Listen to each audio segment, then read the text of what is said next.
We no say, we no send them.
got the whole of them. Inform them and never cause problem.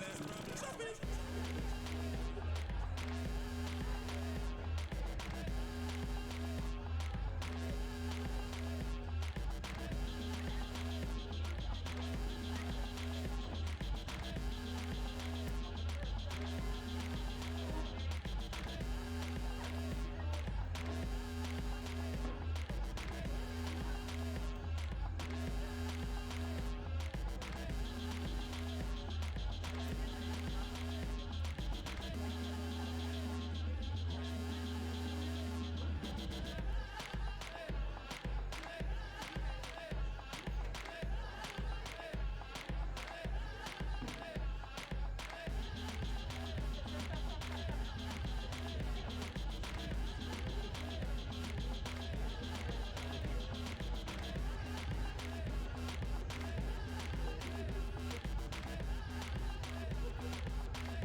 Got the whole of them. Inform them and never cause problem. Chop it, chop it, chop it.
Welcome everybody. My name is Jaiden and I'm the AYE coordinator for this year. Sorry, I'm really nervous. This is like my first time speaking on stage as well, so I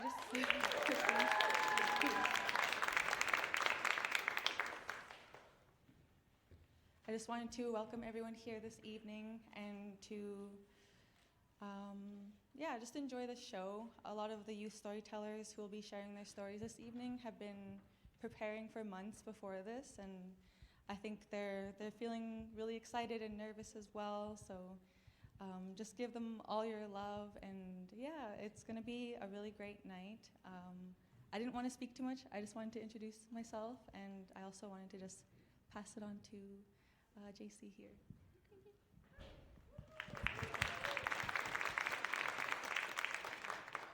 Dansa Oki, hello. Oh, well, that's loud. Welcome, everyone. I am part of the program management team with Canada Bridges, and I've been in the background helping support Jaiden and the Bridges Youth Leadership Team. One thing that I really admire about this event is that it is completely youth-led. Right from the very start, the visioning behind it. A lot of the built members are past AYE presenters, or they've been a part or connected to AYE in some way. So it's just such an honor to be a part of this. At one point, I was sitting in the audience, and I remember my first time taking in the show, and it was just so magical and so powerful. So I'm going to pass it on to one of our co-leaders.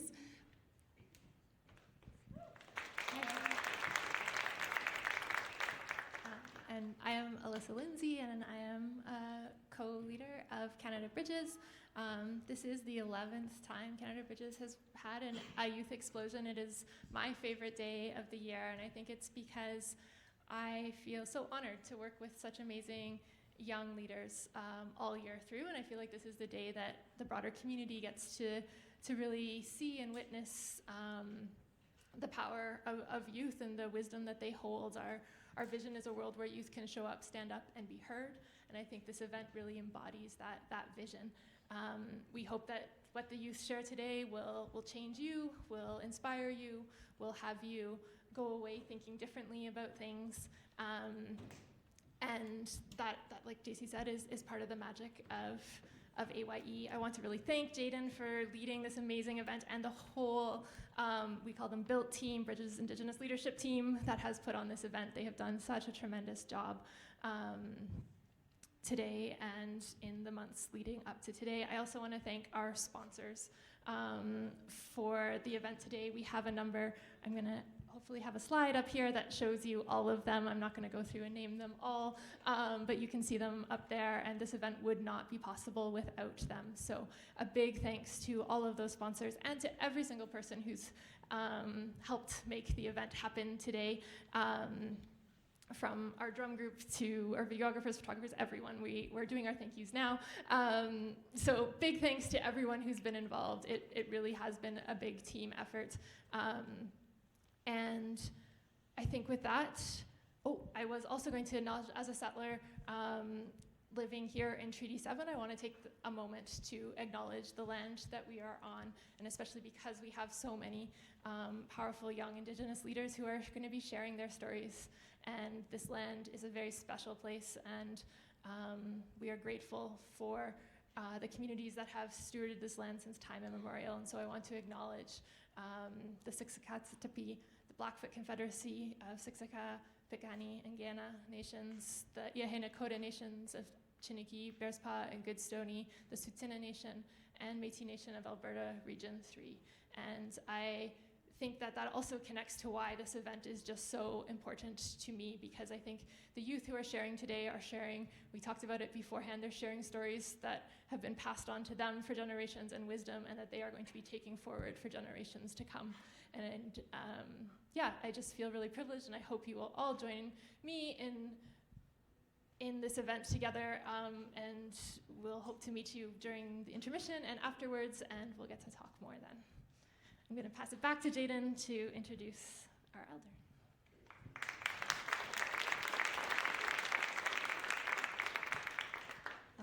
also forgot to mention just a lot of things, but I just wanted to share a little bit about like my vision for AYE this year. And it's like very colorful and vibrant because I think I'm a very colorful and vibrant person, and so are our youth. So I just wanted to like really capture that. And for me, ceremony has been a really important part of my healing journey, and I wanted to integrate ceremony throughout a lot of like the AYE process. So just last Sunday we had a pipe ceremony with the youth storytellers, and it was just a really beautiful way to start their journey and to get them prepared for this evening. And with that, I also wanted to introduce Myra. She's been like instrumental in all of this from the beginning.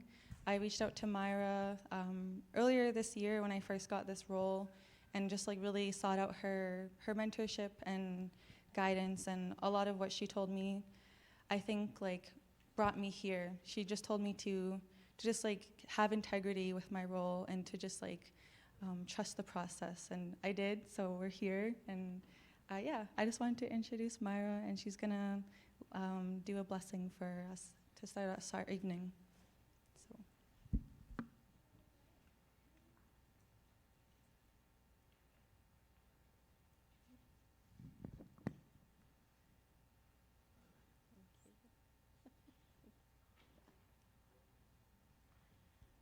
Oh, it's hot up here. Good evening. Okay. Danse. Wopski hiuskua sigasun. Ekwa maskuchis is atiria. Ekwa sixiga. So I've been asked, and I humbly accepted tobacco to be here this evening, and I'm so wonderfully grateful that all of you could join these beautiful young people that are going to be sharing this evening. I want to welcome you all this evening in a good way. I come from, so it's good to be here home in Treaty 7. I'm originally from Siksika. I come from the Eagle Rib clan. My grandparents are, I'm from the Yellow Old Woman family and the Good Eagles. But I was raised in the north. At a very young age, I was sent to live with my extended family. And so I was raised for half of my life in Cree territory, and that's the language and the culture that I'd come to. In my life's journey, I actually had prayed to be able to come to a place in my life where I could have balance between both my tribes. And so now I'm finally entered that part of my life, and I get to spend time here in the territory of Treaty 7 amongst our people and learn, starting to learn the language and learn the ceremonies. So it's my pleasure to be here, and those of you that are watching us virtually, thank you for being here as well. They've asked me to share a bit of an opening prayer, and so we've been praying all along. We started this whole journey in ceremony, and we continued to encourage the young people in this program in ceremony as well, and to keep that balance, to walk this life with a moccasin and a Nike.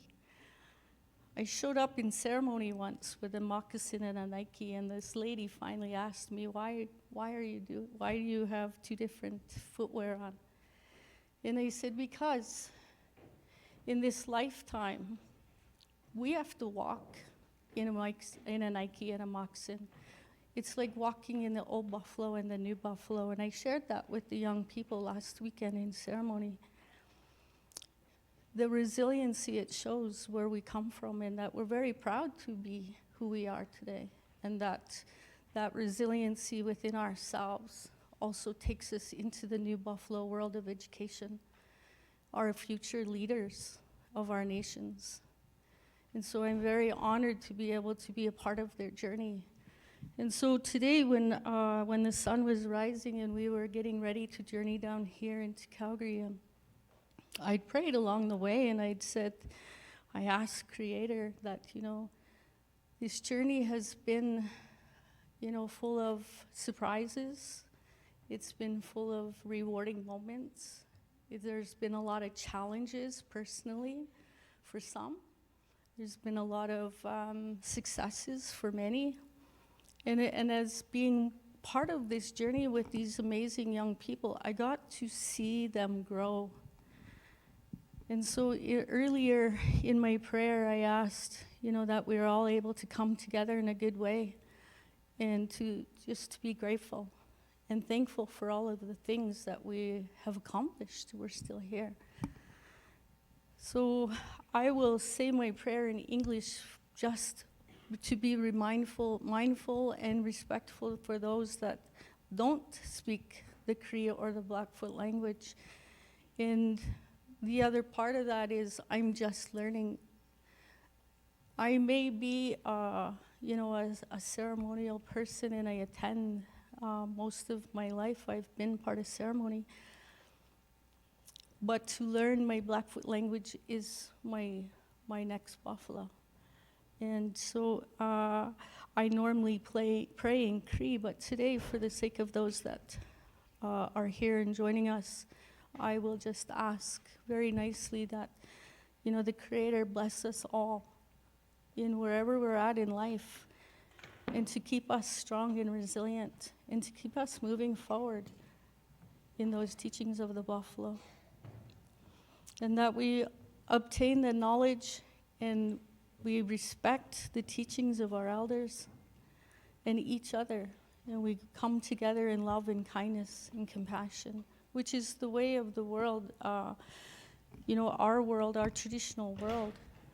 That place in the stars of Pleiades, they are asking me to share a little bit of a story with you. The creation story that I was raised with is quite long. And the story of the 7 lost children, the teaching was actually for us as parents to be very mindful of our children and their skills and their resiliency, and that we're always modeling a way of life for them. And that we're here to encourage our children to be resilient, but at the same time allow them to be children, allow them to learn those things along the way at the stage of where they are at in life. And not to rush. Those children that are here today, I want to encourage you. Learn what you need to learn, but love being a child. Love your life. Love your parents, your grandparents, your community, your language, and your traditions. We all come from many traditions, and the creation stories come in different languages, and they get told a little bit differently by different people, and that's okay. Because at the end of the day, that's our home. That's where we come from, and that's where we're going to return. Part of that story is when I tell this story to children, I usually have my rattle, and I was leaving the house today, and I wasn't thinking about telling children, I was thinking about these amazing young adults. And so I forgot to bring my rattle, but when I tell this story to children, I usually have my rattle. And if you could just take a moment to close your eyes and think about what that sounds like when you hear that rattle going around and around. While you're closing your eyes, you're imagining Creator sitting in the dark, and he had a thought, and that thought is going around and around, and that's the sound of that rattle. And while that thought is going, he was thinking about how much he needed to have more creation in the world, more meaning, and why is he sitting in the dark alone? And then he took his rattle, and then I hit my rattle 4 times. And then the creation begins. So he took a thought, and that thought was to create creation all around us. And it started with the stars, started with that Asini, which means rock, that grandfather, that grandmother, those rocks. And we don't have a gender to our rocks. I challenged one of my teachers once, because that's who I am. He said, how do you know that rock is a grandfather? Maybe it's a grandmother too, or grandchildren. And he just smiled at me, and he didn't say anything, and because he knew I was young and that I was going to ask questions. Maybe not always the right question in the right moment, but I was going to ask questions. Because I grew up one of these rebellious young people. And I always challenged what I was being told because I wanted to know more. And so throughout my lifetime, I've got to sit with many, many elders in many different ceremonies and hear the creation stories. And that was the invested time that I took for my own growth, to become who I was meant to be. I'm a First Nations woman of 2 tribes, and I'm very proud and honored to be that. And I would never want to be anything but who I am today. Taking the good, the not so good, taking the challenges that were put in front of me, sometimes failing and sometimes succeeding. But that's called life. And these stars, we look at them every night. Some of us look at them from a direction where you see the 7 stars of the Big Dipper or the Little Dipper, depending on the season. And when we look at those stars and we look at Pleiades, we look at those 7 brothers and sisters that sit in the sky and watch over us. Every day I thank them. I thank them for watching over us when we're resting. I thank them for being there to tell us the stories of where we come from and where we're going to go. And I thank them for always being there, no matter what. Doesn't matter what day or how the weather is or how I'm feeling or what's going on in the world, they're still there. That's the resiliency that I strive for, to continuously show up and be my best self. And working with young people, because I was given and gifted those things on my journey, I continue to pay forward by always encouraging our young people to be strong, no matter what is happening. Those 7 stars are there in part of our teachings for a reason. Because when you think of the 3 stars before me, the 3 generations before me, my parents, my grandparents, my great-grandparents, ne mama, no tawipan, my father has gone home now. No kompan, ne mosompan, my grandparents, they're gone home now. Oskachapan, my great-grandparents, they're gone home. And then there's me. I'm left here to pray for my children. Awasimsak, my grandchildren, and Chitamaks, and my great-grandchildren that are yet to come. I haven't met them yet. And so the great-grandparent and the great-grandchild, they're in alignment. They're the beginning and the end for me and my generation. And so I'm exactly where I'm meant to be. And I tell these young people, don't be afraid to fail, because it's going to teach us. If we don't fail, we don't know what success looks like. But when you look up in the sky,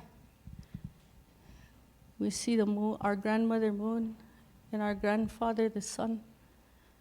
And we see all our relatives in the stars. We're exactly where we're meant to be. And so with that, I want to thank each and every one of you for taking the time to be here. And I prayed earlier for all of you to come in a good way and to return home to your home fires. And to thank all the visitors and all the entertainers that are here to support this evening and these young people. I want you to just join me with giving all of them a hand. They can hear us.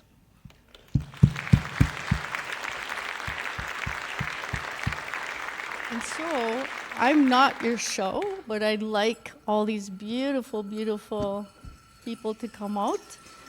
And they're going to entertain you and start us off with this evening's festivities. Thank you.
story, please?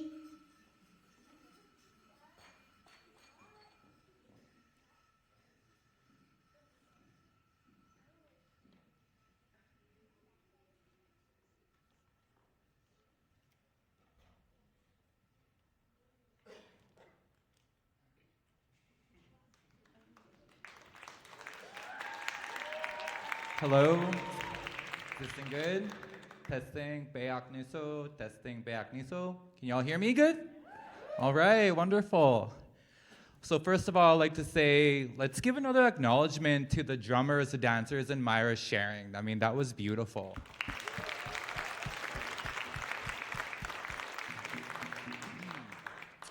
So first off, I'd like to say, Danise Oki Ambawasits, Danits Ada. Hello, my name is Chase Campo.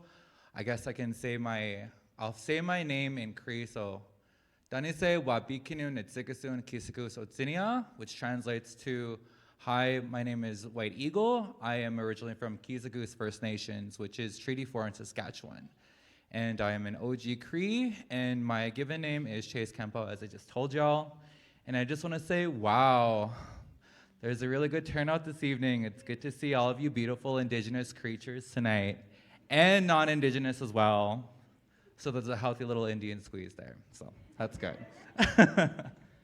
So I guess a little bit about me is that I was born in Wetaskiwin, and I grew up in Musqueam in Treaty 6 territory, and I'm currently a visitor of Treaty 7 Mohkinstsis, colonially known as Calgary. And my roots come from Saskatchewan, which is still a journey of me reclaiming my identities and myself. But aside from that, who likes jokes? Can I see raise hands? Okay. So I got a joke for you. Who here knows the basic vowels of the English, like English grammar? So it's A, E, I, O, U. So back at home, we like to say in Cree, E-I-O-U-A. Yeah, that one time I borrowed $20 from my cousin, I never gave it back, so. That was like 10 plus years ago, so I'm pretty sure he forgot about that. So starting off, I'd like to say thank you all to the audience and the live streamers for joining us in this event tonight. It really means a lot to all of the participants and the youth and the people who made all this come together in a really good way. So, a little bit about it is that our youth are our teachers. You know, they share a lot of wisdom, they share a lot of gifts, a lot of ideas and creations that they are opening it up in a space here for all you tonight to witness this in a good way, and to be mindful that even for myself and those who have even stepped on stage and being in this space, that you know, we're all very new, and acknowledging that nothing in this world is perfect. And for like, oh, sorry, I got some, as you can see, I'm not perfect either. I got some little cards going on here. Okay. Yeah, so I guess we were saying it's great that we have this space for them to grow and showcase all of their wonderful talents this evening, and to be with you in a good, positive space. And also acknowledging that a lot of the youth come from many different communities, many different spaces across Turtle Island together tonight. And I'm so thankful to have the family, the friends, other organizations and influencers in the crowd here tonight to witness these beautiful, beautiful, beautiful talents that all of these youth possess, such as storytelling, their dances, their art. And I believe in my heart that it all comes from a good spirit and good space in ourselves, where we can alchemize that and put it into a way that we speak our stories, we tell our stories, and that is in itself good medicine. And being here with all of you is good medicine, and it's that relationship that keeps that energy flow going, and that, you know, really encourages positivity, encourages courage, encourages on all the love and the effort that they have put in to their crafts to make this possible this evening. So, I humbly ask you to open your thank you, hearts and minds this evening, so that, you know, that we I humbly ask you to open your hearts and minds to the messages that the youth bring tonight and to listen deeply, not only with your ears, but within your spirit as well. And I also want to thank CS Gus. I hope I said it right. CS Gus. Okay. To Sutina High School Drum Group for playing and joining us this evening as well. So a little bit about that is that what to expect this evening is I would like to mention that during intermission, I will be announcing intermission sooner, around 6:20, 6:30-ish. But you'll see in the foyer, there is an encouragement tree there. So all of you who have a program, if you look on the second page of your program, you're going to see sticky notes. And those sticky notes are for you to share your thoughts, your support, and a little bit about like your reflections. What did each performer do for you? How did that impact you? What did you feel? And it's these positive words and affirmations and whatever thoughts you may write down on these little sticky notes that you place it on.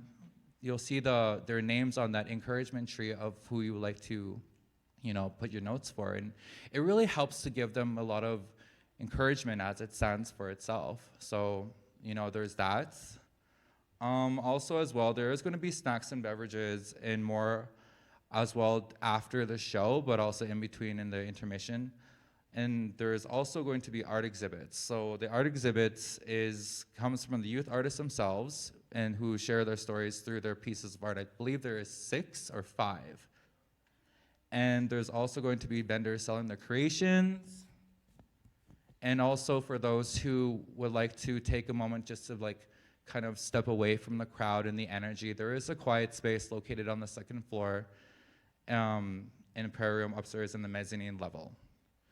And also as well, you'll also see that there's in-depth virtual program that highlights the youth bios on a more in-depth level that explains a little bit more about themselves, or their stories, where they come from and whatnot. So that's also something to check out too. And rather than that, everyone mingle and have fun and just be present for this experience tonight, because I know this means so much to a lot of the performers, the artists, the ones who put this show together, even for myself. So with that being said, hi and thank you so much. And I will be announcing the first presenter, who is Delana Blackhorse. So she comes from Siksika First Nations. She is a singer, a songwriter, and she's also an ambassador for the Calgary Flames and has the ability to sing the national anthem in Blackfoot, which I think is pretty impressive because I can't sing any national anthem, period. No. And she's also pursuing her Bachelor of Education at the U of C, which is very impressive as well. So give it up for the storytelling and the vulnerability that she is willing to share with you all this evening. So again, that is Delana Blackhorse.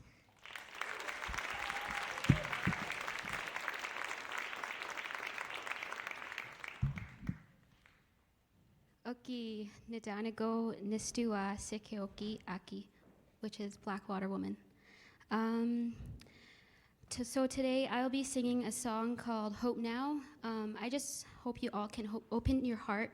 When I sing this song, it has really helped me in hard times, and so I dedicate this song to you, the audience, and my family to never give up hope alongside your journeys. Thank you.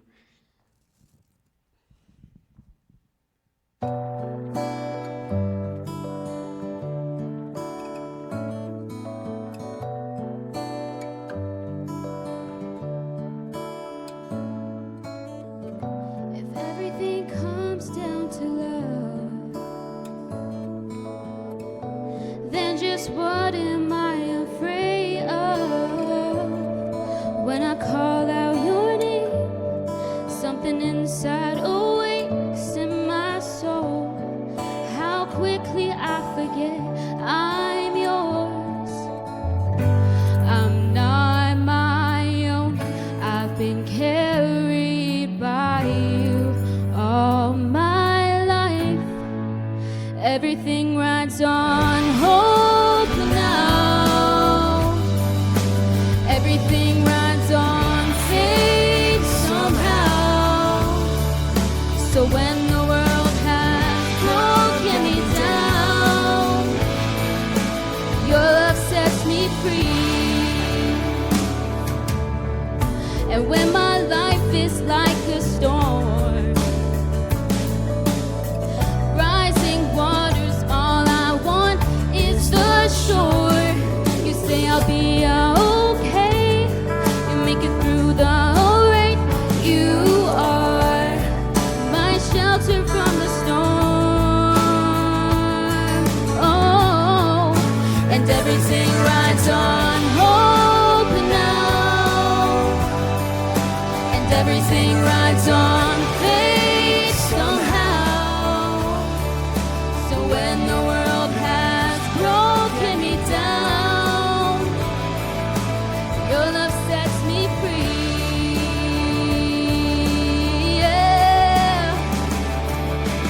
Da da da da da da da da da da da da da da da da da. I am not my own. I've been carried by you all of my life, and everything rides on hope now, and everything rides on faith somehow.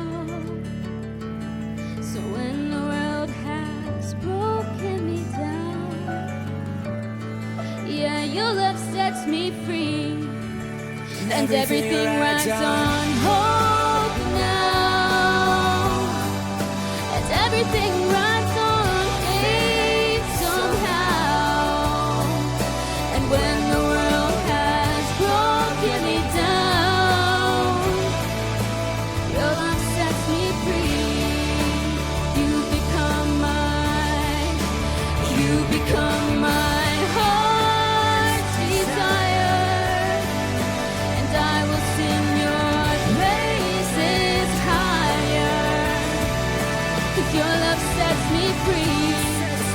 Your love sets me free. Your love sets me free.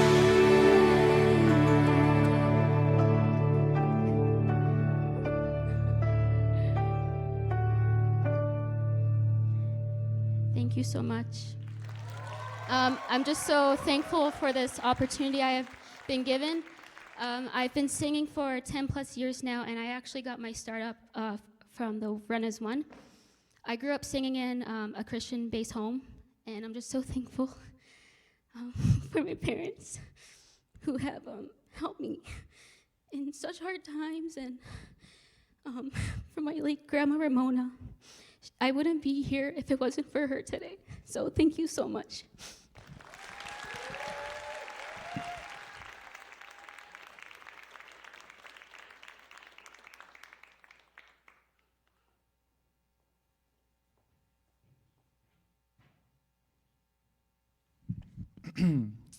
Wow, that was really beautiful. You know, that's the power of song. It has that ability to feel the emotions and all of the spirit in the stories that she had just expressed right there. So can we give that up for another round of applause for her? Thank you. All right, so up next, we have Timona Blackhorse. So a little bit about Timona is that she's from Siksika First Nations, and she's gonna be sharing a little bit about her story, her life, and the adversities she had faced as a child.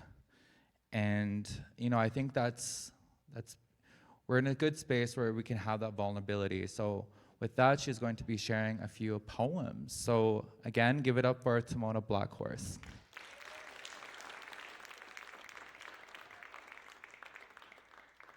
Hello. I didn't think I was going to be here today. I got asked, okay, try not to say so much. I got asked to present here about a month ago, and I was thinking, like, I'm not a role model. Like, why am I being asked to present? But I believe that, oh, sorry, that's my daughter. She sees me. She's been gone away from me all day. But I just want to first start to introduce myself. So, Uki Nadanako Anok Siksagaki. My name means half Blackfoot woman in my Blackfoot culture. My English name is Timona Blackhorse, and my parents are Grant and Detrice Blackhorse. My grandmother's name was Ramona Blackhorse, Ramona Lohorn. So I just wanted to be here. I didn't know why I was here, but I guess I'm here to share my story of my education. I'm 28 years, I don't like to say old, I'm 28 years young. So in 2019, I graduated from my Bow Valley College, the Bow Valley College with my legal assistant diploma. I went back to Siksika to work, but soon went back to school as I felt my education journey wasn't done.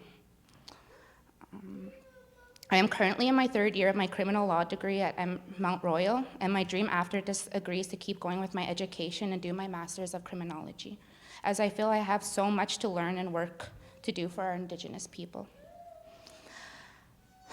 I believe in restorative justice programs and not in the European views that have inflicted on our people. Today, our Indigenous people make up 1/3 of the populations in jails and prisons across the country. And this is not okay because our people have been victims of colonizations for hundreds of years, and it's time we start healing and taking our power back. A good example of a restorative justice program is the Healing Lodge, like there's one here in Musqueam in Alberta. Their lodge here is split up into 4 ways, and it looks like a medicine wheel. And each of these buildings in each medicine wheel, you work on your healing, your spiritual health, the mental health, emotional health, and your physical health. When I'm not in school, I'm a mother of 2 beautiful children, and they are the ages of 3 and 8. I have 1 son and 1 girl. My goal is to teach them our culture and to get them far in their education journey. As Myra Good Eagles was talking about the old buffalo and the new buffalo. Our old buffalo is our Blackfoot culture ways, and the new buffalo is the education. And my grandmother really instilled the old buffalo and the black buffalo into me and my siblings, and I wouldn't be where I am if it wasn't for her. However, all these achievements may seem great. I have gone through many trials and tribulations like any other Indigenous person here. I feel we go through many more barriers and obstacles than any other race. Throughout the years, I have battled depression, bad relationships, alcohol addictions, being a single mother, and the worst of all, living in my head. However, I juggle being a mother, working, my education, and then I also do sports. I play hockey, I play baseball. I recently just joined basketball this year. I die every game, but you know. And then I also play sports. My parents had a hard life. They were both adopted by by other family members, and they were never raised by their biological parents. My father went up to grade 9, and my mother put her education and goals on hold for us, as she had 5 children she had to raise. Till this day, they are still very hard workers, and I would not be where I am today without their guidance and support. They have also given me the best life, and for me, that was sobriety, love, and support. Try not to cry, sorry. Both my parents' died from alcoholism. However, my late grandmother Ramona has always instilled culture into our lives, whether it was bringing me to dance or pushing me to continue school. Especially after I had my son, I was only 18 years old. She told me, okay, you have to become a mom now. You need to not depend on anyone and give your baby a good life. And to do this, you need to heal and continue with your education. When I was pregnant, I wasn't done school. I was lost. I didn't know what I was gonna do. And I was single, and I still felt like a kid. So before I had my son, I was living in Ontario at 16 years old, and I was playing junior AA out there. I soon got pregnant on my holidays when I came back home. And I had to give up the hockey and college dream. I got scouted to NCAA Robert Morris College in the States, and I got a scholarship. I moved back home and I had my son, and I graduated with him when he was 4 months old, and I got my scholarship. However, when I soon had to start sharing my son with his father, and I soon started picking up alcohol to numb that pain of, not giving my son that life that I had growing up. This soon became into a bad habit, and every time my son left me to his dad's, I would drink. During my addictions, I met someone else and I soon got pregnant again. During this time of being pregnant, I had a big wake-up call. I was now pregnant with my daughter and welcoming another life into this world.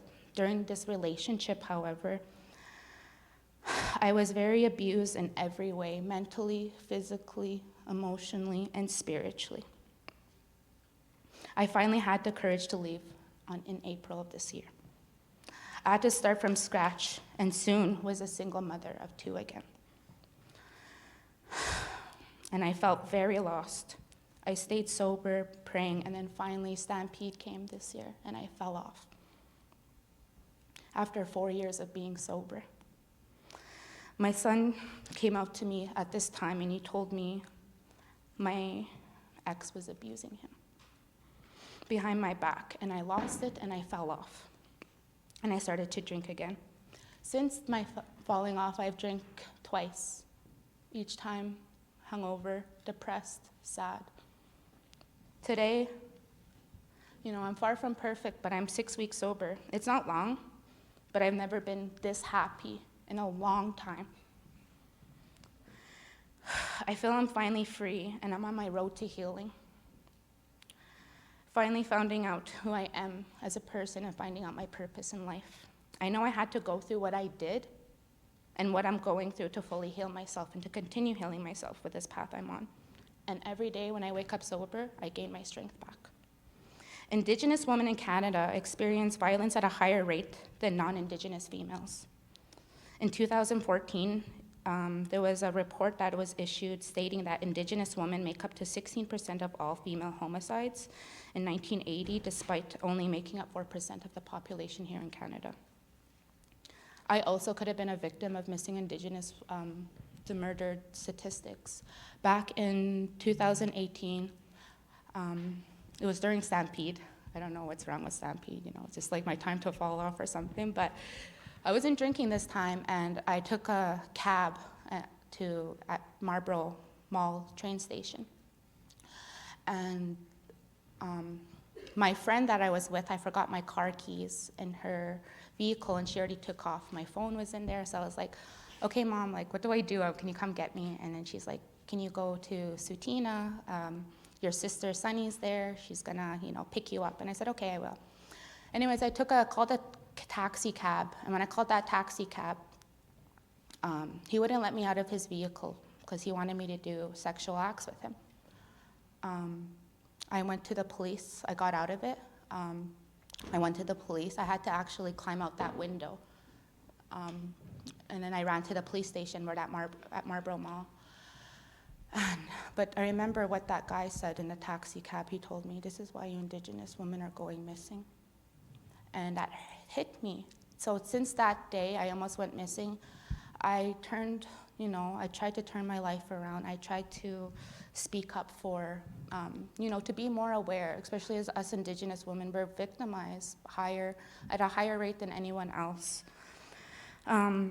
So that's just a little, the why I am in my criminal laws, because I've been victimized, but I'm not gonna be a victim. I'm gonna use what I've gone through to help other Indigenous women that are in all our communities, because all of us have gone through something. My goal in life is to help other Indigenous people who may feel lost like me, but my reason I'm sharing my story is not to give up. If you have kids, if you're in addictions, the person who I always turn to, we all may, have different prayers and everything, speak different languages, but there's one creator up there, and he's the one who's got me through all of this. I want you guys to all know that you guys are not alone, and you guys are all powerful in your own way. We Indigenous people have that power to build us up and to learn from our mistakes. I'm far from perfect. I still make many mistakes today, and life is not about being perfect. I would not be where I am today without my family and creator. In Blackfoot, they say ikakimat, so that means to try hard in everything you do. And that's what my grandma and my mother taught me. So I wanted to share my story. If anyone's going through the same thing I went through, or going through it, you guys aren't alone. And I haven't shared my story to anybody today. I just want to say thank you so much for being here and listening to me, and to remember you guys have your own story, and to not be ashamed of it. Use it and continue with your guys' life and goals, and just thank you.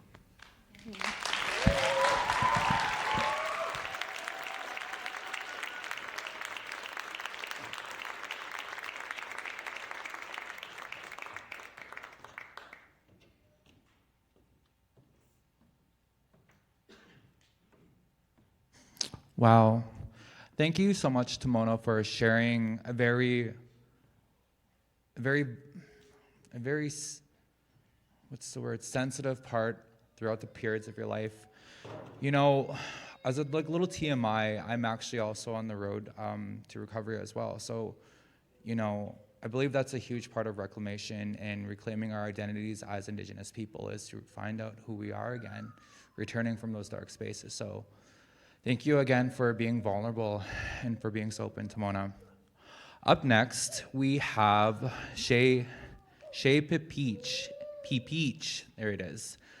Okay, so she's from Carry the Kettle First Nations in Saskatchewan. She's Nakota and Assiniboine, and she is also a self-proclaimed self-care queen and artist.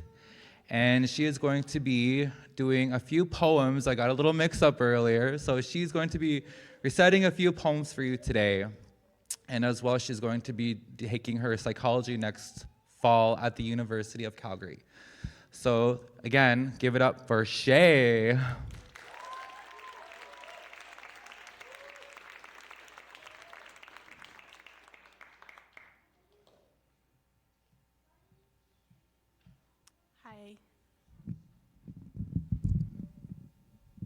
Hi. My name is Shilin. I want to express my gratitude for the team members that worked hard to make this all happen today. I'm happy to have made the connections that this opportunity had brought me.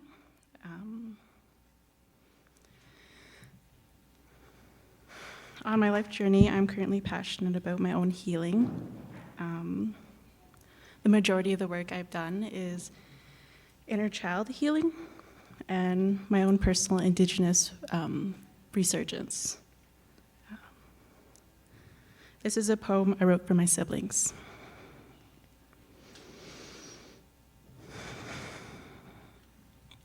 To my soulmates. Sick in my mind with deep-rooted diseases. I'm stuck in a war that's not mine.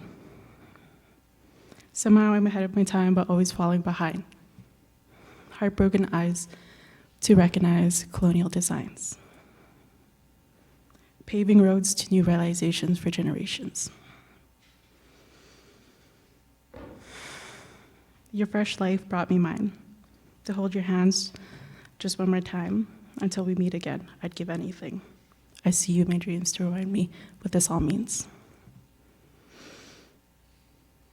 The next poem here is about this image. I didn't get much pictures of myself growing up, so I decided to make my own, and that's just what that is. There are dandelions in my field, beside a bed of lucky three-leaf clovers, amongst an ocean of green grass where stinky farts are freely flowing. Between the fresh breeze and a stream of traveling bumblebees, there I was, safe, protected, and divinely blooming. Thank you, little me, for this memory. Thank you so much for listening today.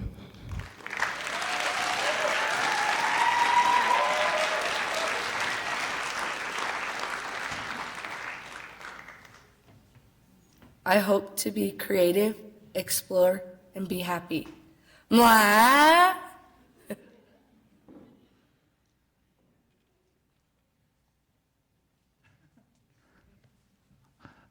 Okay. So again, I don't know where that came from, that mwah. But mwah. Okay.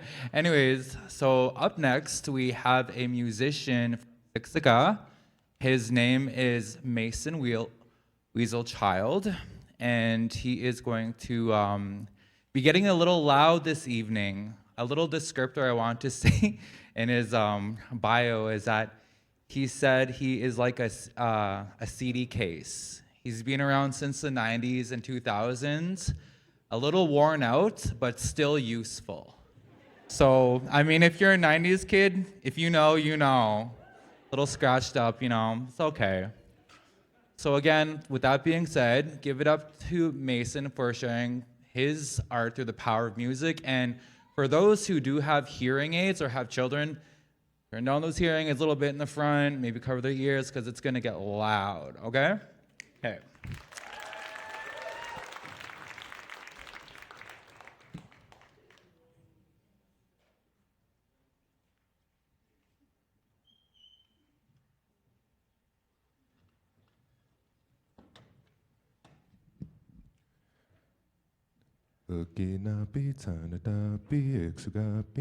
Anyway, hi, my name's Mason Weaselchild. So I've actually been a vocalist since about like maybe high school, so like 2009. And it's generous to call me a vocalist because I sing a lot of metal. And to pretty much everyone, that's screamo. So I love it.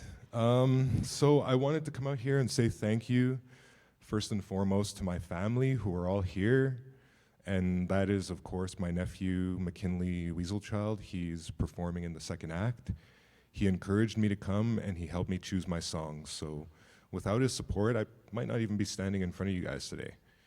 And, sorry, a little nervous. So there's also my sister and my nieces, Malia and Alice. They're, like, definitely big inspirations in my life. And for my sister, much like my mom, their approval, it means the world to me because thanks to them, I'm still standing here. Thanks to my mom's support and love and those I've mentioned, you know, I chose to survive it back when I was 19, you know. Opened up my throat, opened up my forearms, you know, a pair of scissors. It was a fun night, but after about a month in the psych ward, I realized what I had done to my family, making them see me like that, and that's not a good feeling. So what I want to share with you all is what I could have done that night is accept that I'm broken, that I'm defeated, that I basically ruined my brain with drugs. So it's not a good life, but it's an amazing life because of the love I receive freely. And I'm happy to be here with you guys. I performed once back in 7 years ago, but it was fun, and I'm looking forward to it again tonight. So I hope I didn't depress you all with what I shared, but not all of us have a clean path through recovery, and I just want to let you all know that that's okay. There's nothing wrong with your healing journey. No one can judge it. No one can tell you to change it.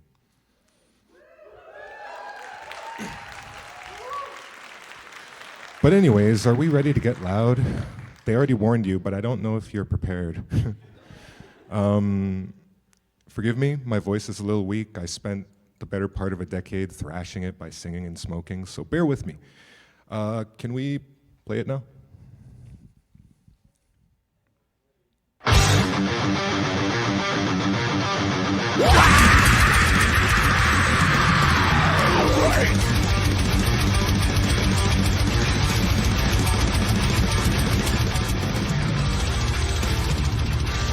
Brother, I know that the weapon of justice is born in shadows of the open ring. I'm walking back to return of a lost and darkest of dreams. We reward the wrath of cleansing fire. You know it's the game's biggest power. Just been a chance to unfold that positive maggots. You can't last it for us now, but he riots till the last breath be torn from me. So one day we walk the way. These legged streets. Did the one spirit burn of me?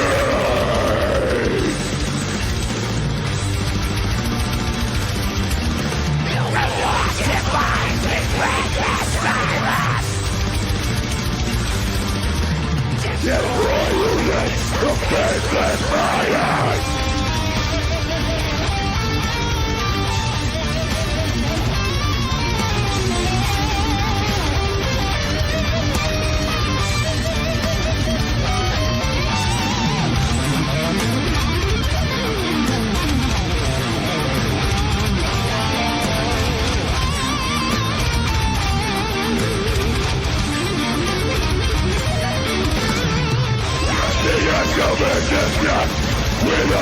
intention, the feeling of your rebellion. Run the fight of protection. You're a deception. I am getting say that sleep in a million graves. We're full of hatred, of fear and slave. You make the death harder than your name. Get another of your voice, you was remain. You were born to be alone. Just a man, letting go. With all my earthly desire is to sound. No screaming, silence and sound. Relation profound, simply lowered into the ground. Just an all thing, dead in the dark. So blindly, we walk the way. These blankets free.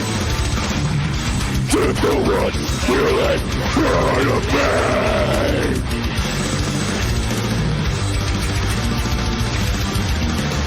We want to lack flashing fire. And now in midnight, we get power. What to break, break the silence. Destroy your race, faceless fire. Memorable.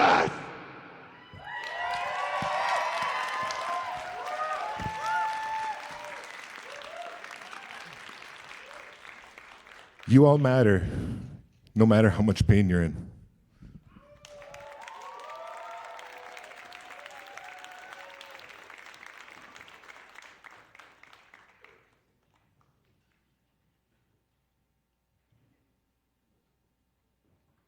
My face okay? My face feels melted from that. That was really good. Is any gookums in there trying to mosh in the crowd too, or what? Oh, wow. Impressive. That was very, very well done. Okay, so up next, we have another person from Siksika. Her Blackfoot name is Dream Singing Woman. She is a full-time student at the U of C. And she, in her art and her gifts, is that she likes to blend her Blackfoot culture and ideas into the digital world, such as ways through videography, photography, writing, and graphic design. So she's going to be sharing her life story as well as presenting a video at the end. So give it up for Carly Weaselchild.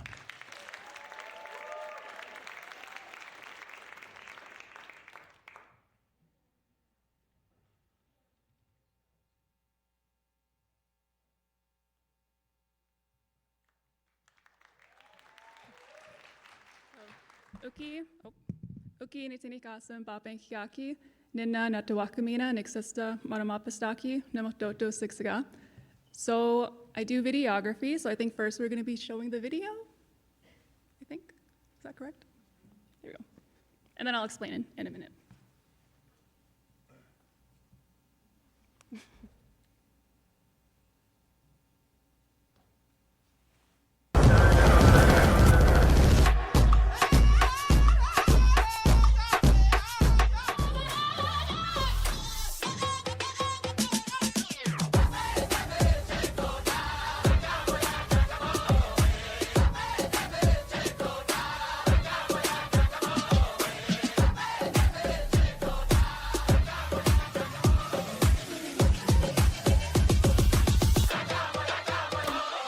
There's this girl, Carly Cheyenne. She covers Hollywood, how it does all the stereotypes about Native Americans, celebrities who wore Indian costumes. She covers some of the companies who sell these Indian costumes and how basically degrading Native Americans. And also, she makes a connection to the MMIW, right?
Blackfoot people and Siksika, we used to have a vast territory. And then when we signed the treaty, the Blackfoot Treaty of 1877, we were had defined space, defined reservations that we were put on. Our land base, it shrunk again in 1910. When we talk about a land use plan, from a Blackfoot perspective, we are not the only land users. The animals are land users, the plants are land users, water beings are land users. Every living being is a land user. So when we come from that perspective, our land use plan should embody the Blackfoot philosophies and principles of our way of life. So I'll get into that in a minute. Thank you. So that's me. So today I'm going to be sharing a very condensed version of my life story with you all, and how I've been on my healing journey with culture, the arts, and digital creativity. So next slide. Nope. A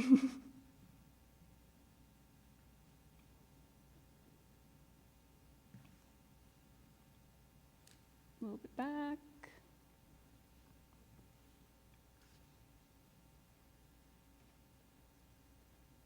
Slide 2.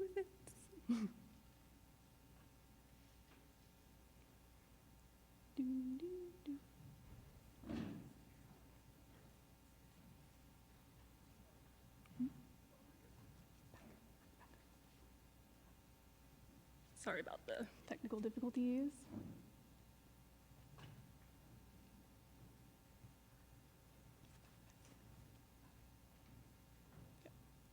So the second slide.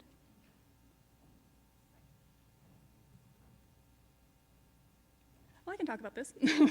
So I was going to get to that in a minute, but so I love Indigenous fashion. So as you can see, there's a whole variety of the deep richness that you can see just in Indigenous fashion.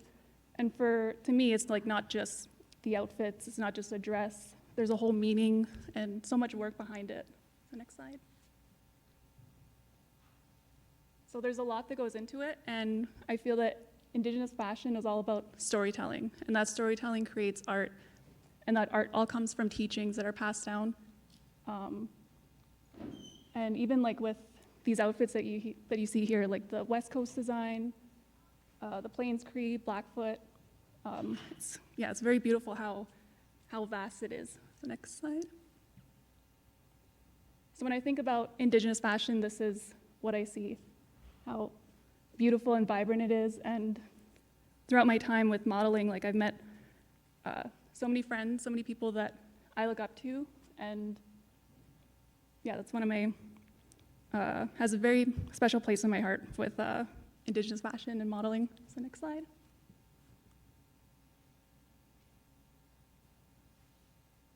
So that brings me to videography. So I started doing videography by doing YouTube. I was watching like Dan and Phil, Shane before he got canceled, a lot of these other YouTubers, and then I thought like, there's not really that many YouTubers of color.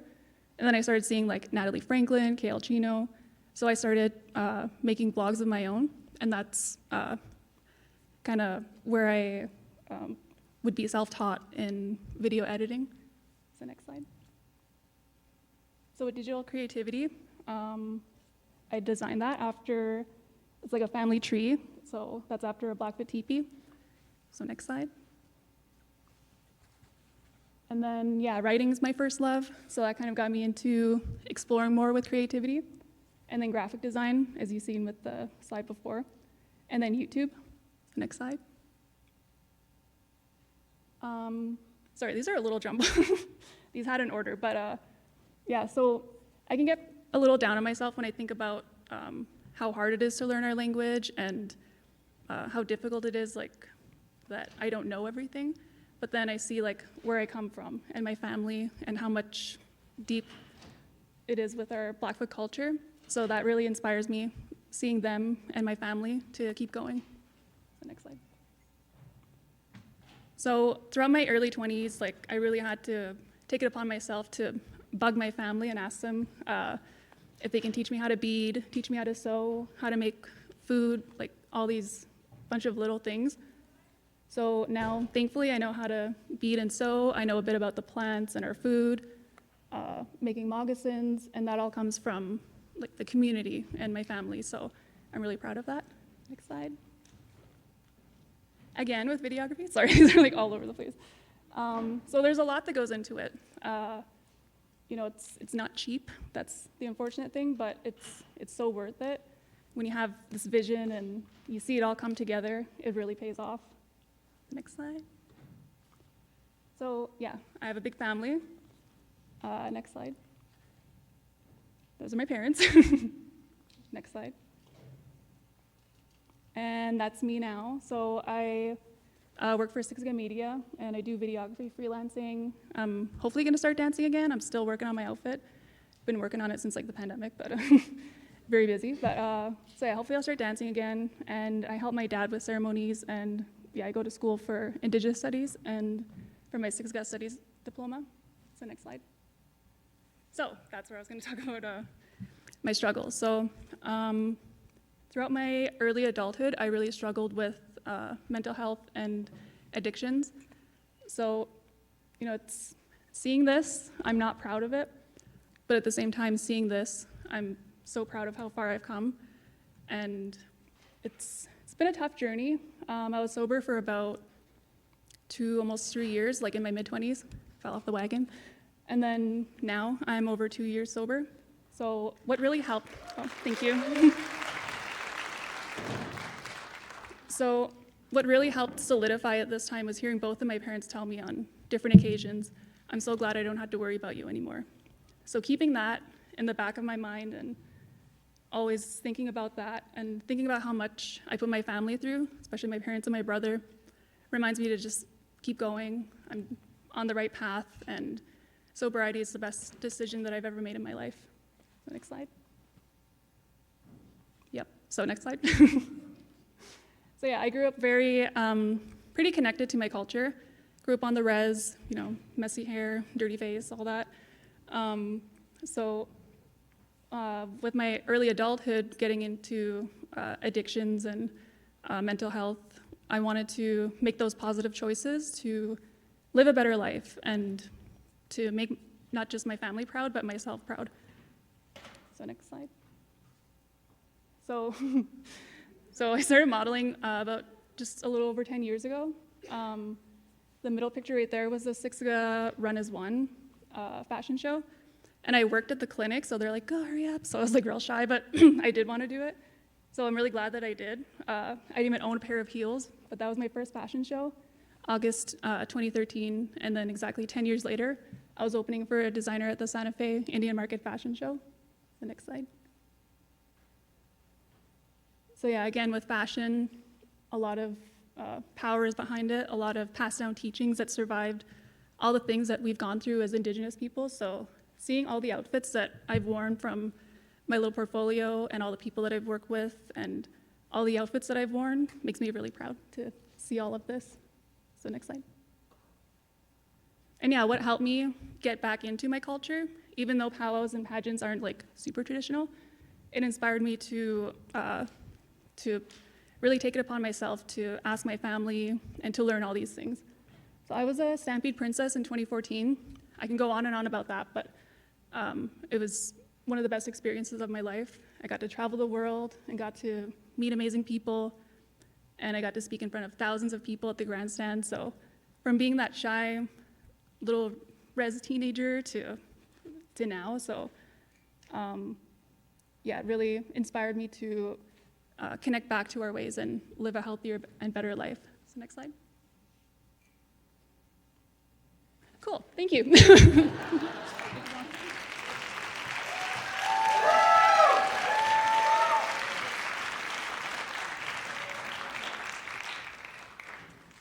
Okay, so there was a little technical difficulty at the end, but that's all right. Again, thank you. Give it up again for Carly one more time. Right on. Yes, reclamation and resurgence in the fashion world with indigeneity is something that is on the rise, as well as film enacting. And that's a good refresher to see today, because that probably wouldn't have been nearly possible like 40 years ago. So it's very nice to see that and how far all of us as Indigenous people have came. So our next performer is her name is Two Medicine Woman. She comes from Stoney Nakoda First Nations and Gana Nation. She is a mother, jingle dancer, and a student. And her goal is to become a paramedic and a nurse. And tonight she'll be sharing a motivational speech as well as a prayer and a song. So give it up for Taylor Crow, Spread His Wings.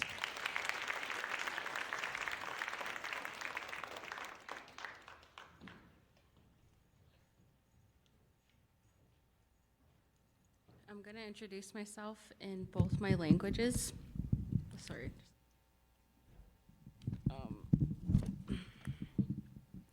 Ambawathditch, Taylor Crow spreads his wings, Emiag Gyabich, Manithni and Watich, Oki Nistoni Danigo Natsakaboy Samyaki. I live in Morley, Alberta. My name is Taylor Crow spreads his wings. My Indian name is Two Medicine Woman, which was originally my late mother's Indian name, and it was given to me at the Blackfoot Sundance last year. I'm part Blackfoot from Kainai First Nation and Stoney from the Stoney Nakoda First Nation. I'm a mother to a 9-year-old and a 2-year-old. I'm a jingle dress dancer and fancy shell dancer. This will be my first time singing in front of an audience, as I only sing to my kids and in ceremony, as this is where I found my voice. I was raised in ceremony since I was a baby, and these songs, teachings, and traditions are embedded in me. I'm currently a SATE student upgrading my math and my science to become a paramedic and nurse one day. I recently graduated from Bow Valley College as a medical office assistant and have been working at the Stoney Health Services for 6 years and still going. I'm a resilient Indigenous woman and have overcome a lot of hardships in my young 30 years on Mother Earth. I've lost many relatives to drugs and alcohol, that I made the life choice to walk a sober life because I've seen what it has done to my loved ones. I'm learning to break intergenerational trauma and dysfunctional cycles caused by the residential schools. My children saved me from a dark place and are my inspiration to live a healthy life. Everything I do in life is for my children and to be the best role model for them. My mother passed away when I was 12 years old from a car accident as the driver was intoxicated. I was raised by a single father, and he helped raise me to be the strong, inspirational, and hardworking person I am today. I've lost all my grandparents and cherish all their teachings they passed down to me. I've come a long way and continue to go further. I know I was put on this earth for a reason, and everything I've endured in my life is shaping me to be a strong elder one day. Thank you for listening to my story, and I hope it inspires the youth that they can achieve anything they put their minds to, despite the hardships in life that we face as Indigenous people. Today I'm sharing a Sioux song from the Yellow Thunder Sundance, originally from South Dakota. I'm currently being trained to feed the Sundance tree at Late Morris Crow Sundance, and training to be a holy woman someday. My father told me it was okay to sing this song as he's a Sundancer, and I have yet to cross that path, but will when the time is right. These are the lyrics to this song. Creator, help me, I'm having hard times. With this pipe I send to you.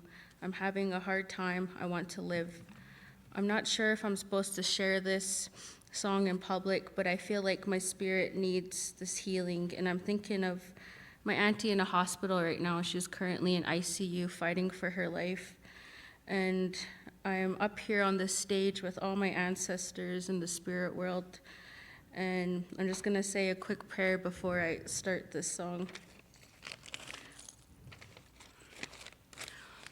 Ayo, istabatabiyo, isisumatso pinan, ispumoginan, anoxisigoy, gimodokinan, istamatso ginan, sogapi, ikinapi, mogomodapi, ayo, gimadokinan, Nixisononics, Nasononics, Oki, Gamadani, Samabat, Beeson.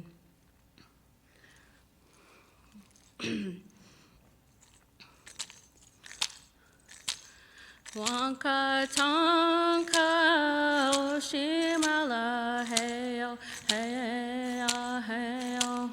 Wanka gejelo wani wachi helo heyo heyo. Chanu pakile yo ha hoye wayelo heyo heyo. Heya, heya, hey, heya, heya, heya, heya, heya, heya, heya, hey, heya, heya, heya, heya, heya. Wanka tonka hoshimala heyo, heya, heya. Wanka gejelo wani wachi helo heyo heyo. Chanu pakile yo ha hoye wayelo heyo heyo. Thank you.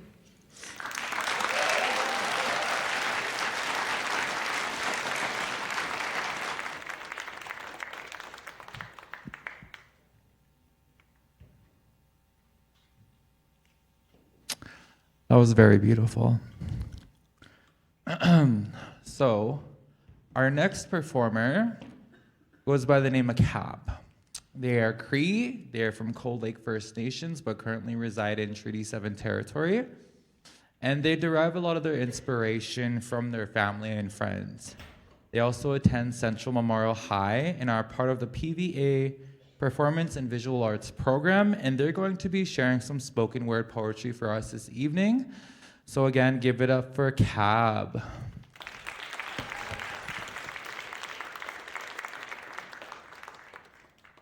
Figure this out. I gotta figure this out.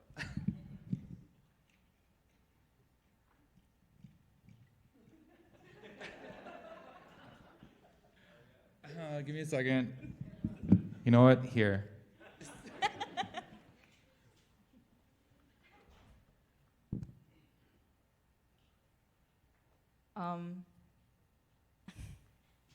Hello. I just kind of found out like 20 minutes ago that people were doing introductions. So this is kind of just put together in the last like 10 minutes. I'm doing a spoken word poem. It's called Anything But Native. I wrote it last year for my teachers, or for 3 of my teachers. They were really important to me, and I wrote it during Missing Indigenous Women and Girls Week for school. They kind of like inspired this. Anyways, I'm gonna start now. White, Greek, Korean, even Japanese, anything but native. To you, we are just the stories you hear in the news. To you, we are but bodies waiting to be taken. To that girl in the hallway, I am Greek. To that cashier at the store, I am as white could be. To the teachers, we are not but a teachable moment, no more than a lesson you are forced to learn, lest you be accused of racism. Wear orange, hang a dress, be respectful. We stand with you, I'm an ally. Pretty words make pretty sounds, but that does not make them true. Savages, abnormal, addict. You will never amount to anything in your life. You say you stand with us and then get offended when we do not believe you, because when I tell you I am Native, you still say, oh, but that's not right. You must be white, you look so normal. As if we are not human. Because when we correct you, you still tell us, no, you must be wrong, as if you know more about us than we do. You tell us that we're overreacting, that it's not that bad. 1996, the year the last residential school closed down. 27 years ago. My brother is almost as old as that. We are only 4.3% of the female population in Canada, and yet we are 16% of all female murder victims in this country. 4.3% and still 11% of all reported female missing persons cases. 134 bodies found in one river over 4 decades. That's a lot of numbers, big numbers, and yet we still only make up 5% of the entire population in Canada. We are dying, a broken culture, lost to the voices of our ancestors, and yet all the world wishes to do is see us broken and defeated. But we are more than a statistic. We will be more than a statistic. We will be more than a body in a river. We will be more than just a number because we are human, just as you. I want to see a future where I'm not afraid, where I do not have to fear waking up and finding out one of my brothers or sisters is missing. I want a future where clean water is not something we have to fight for. I want a future where graduating from high school is not the exception to the rule, but the norm for all of our children. Where our artists and dancers, musicians and actors are celebrated and treated the same as yours. Where we are not ridiculed for our clothing. I want to move forward in a world where we can embrace both our Indigenous and non-Indigenous ways. I want to see a future where my children know their culture. I want to see a future where my children are proud, where we can be everything Native and more.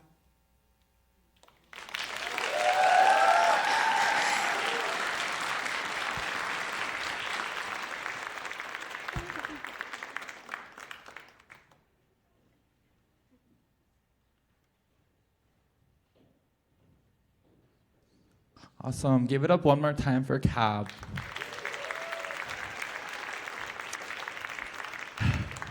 Takes a lot of effort to really come up here and speak from your heart. So again, that was very well done. So up next, we have Gage Beaver, but I believe whose name goes by Praise. So he is from the Nakota community,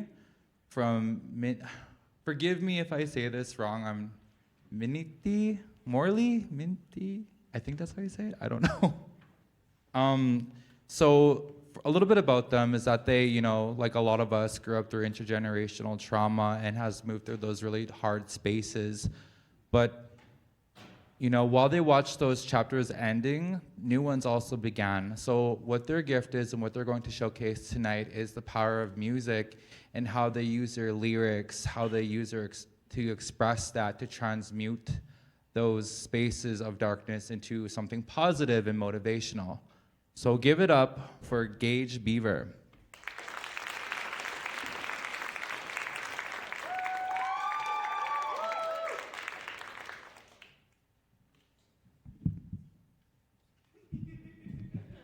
Hello. I'm Bohtich. My name is Gage Beaver. I'm from the Iarhe Nakota community, Minithni, in Treaty 7 territory, and that's Morley, Stony Nakota, west of Calgary. I was supposed to have some photos here of to share a little bit about myself, but I guess I can tell you a little bit about myself without the photos, because I was kind of, I wanted to have something to pick me up before I lose my focus. But I'm a part of the Nakota Youth Council. I've been on that since I was 16, and I've always had a passionate heart, and I've always wanted to do good things for the people in my community, because my life was pretty hard. I won't rub it in people's faces. I won't talk about my experiences just because, I'm a supportive person. And I like supporting people and, seeing how happy they get when they, accomplish things that they need to do in their lives. I never had a clear direction until this year. Many things happened before in the past, but this year, I lost my sister to overdose the starting of the year. And, drugs and alcohol is becoming a major problem in the reservations. And my mom's still stuck in it. My family's, they hardly speak to each other because they can't move forward. They can't forgive the past. To me, I think it's time to stop living unhealthy and, change that. We can live happy. We can find those solutions and start building towards those action plans. And, one of those action plans is I hosted an event. It was in Banff. And it was called the Minifpa Initiative. And we're there to create safe spaces for Indigenous and non-Indigenous youth, peoples for the Bow Valley. And what I'm trying to do now is be a youth voice representative for the Bow Valley, just because, like, nobody else is doing the things that I'm doing in my community.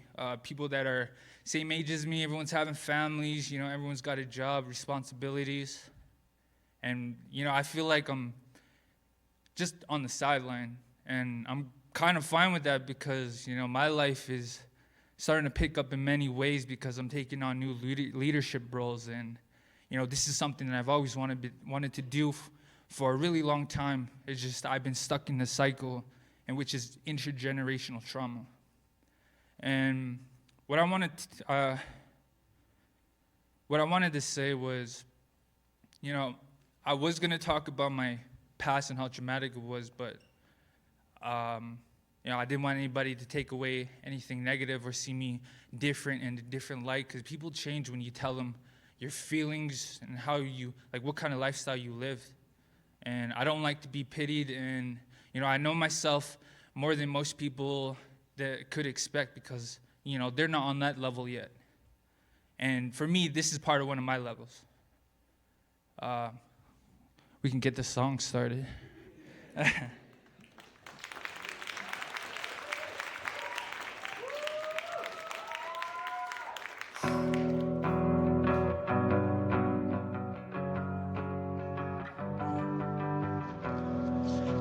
Where you left and the way you got out, lying to yourself that the past held no sway over the future. But in the end, a lot of us are rewarded for our misdeeds. Yeah, I'm realigning, defining this life. I'm looking out this window, waiting for the pain to subside. Another day to be me, another day to feel free, another day to receive. And if it leads to nothing, just know I'm going somewhere. As I take a puff of air on the coldest nights, I'm staring at the sky, wondering where do I mind finding myself. Not many places would shelter you with the world against you. I used to think a lot of love would come to you if you go and get it, but there's a lot of truth behind the lies they tell to keep you connected. I had enough, I've done too many, need to love myself. I need to find another mess to get into. I'm walking blind with nothing on the schedule. I feel like I'm wasting time.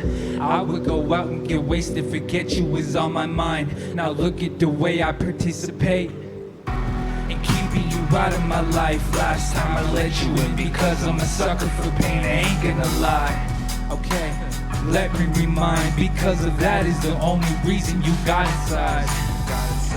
I'm realigning, defining this life. I'm looking out this window, waiting for the pain to subside. Another day to be me, another day to feel free, another day to receive. And if it leads to nothing, just know I'm going somewhere. I found what is more important. I got a roof over my head, I got food, water, and a bed. I'm more grateful that I get to choose how to live. I stay humble, now I'm out here doing what I said. I got my diploma, I moved to different locations, I'm over there. I cut my ties to relationships cause I'm over that. It's time to find a place and learn how to adapt. Did we forget how to laugh, forget how to smile? Another dead Indian in the child, who's the man? I hosted an event that started out with the community's problems, until we leading to solutions, creating my return as a solver. This is my main attraction, representing truth and reconciliation for the people that we lost, for the ones needing guidance to a bigger audience that can feel the pain, that can dream again, cause it's okay to live. Woo, thank you. Your son took that from me, stole that from me, killed that from me. People keep asking I've been making songs a long time, and I haven't really had an answer. Done it this way. But now, yeah, I'm thinking I'm back. Thank you.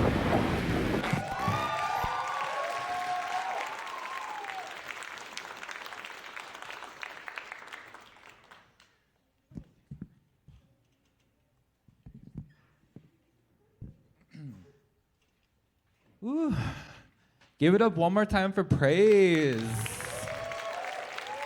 Somebody call Jesus. Okay, so with that being said, we are at the halfway mark of our show. So right now we'll have about 20 minutes for the intermission. I did want to make one quick announcement before y'all go on the intermission. So a reminder that we have a silent auction running tonight. We are auctioning a $6,000 Flames game VIP experience for the Indigenous Celebration game on Saturday, December 2nd, where the Flames go against the Canucks at the Scotiabank Saddle Dome. This package includes 12 tickets to the Scovan VIP suite, along with 3 parking passes and a food and drink package that includes 2 pizzas and bottomless popcorn and pop. There is a physical bidding sheet located out in the front, and after tonight, the bidding sheet will go virtual, where you can still make a bid until we close bidding on Friday, November 24th at 5 p.m. More information on that can be found on the front, and we'll also have that information available tomorrow morning on our social media under Canada Bridges on Facebook and Instagram. 100% of the proceeds will come to Canada Bridges. So for those who are Flames fans, unlike me, I'm Oilers fan, don't boo me, don't throw anything at me. You have that opportunity to go bidding. So with that being said, enjoy the intermission, go get a breather, and we will see you shortly. Thanks.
The family of a wood carver shot to death by a Seattle police officer says that an autopsy shows he was not facing the officer. Officer Ian Burke shot and killed John T. Williams in August. Williams' family tells our newspaper partner, the Seattle Times, he suffered 4 gunshot wounds on the right side of his body. The Seattle Police Department's Firearms Review Board completed a confidential inquiry Monday to determine if that shooting was justified, and that review has now been passed on to the police chief, Diaz. We're waiting to hear more about what led to a deadly shooting in a busy part of downtown Seattle tonight. We know a man was shot and killed near the intersection of Bourne Avenue and Howard Street. We also know it was a Seattle police officer who pulled the trigger. John Hopperstead picks it up from there. Seattle police are investigating whether the shooting of wood carver John T. Williams was justified. But in the minds of those who led a memorial tonight at the place he died, it's clear what happened.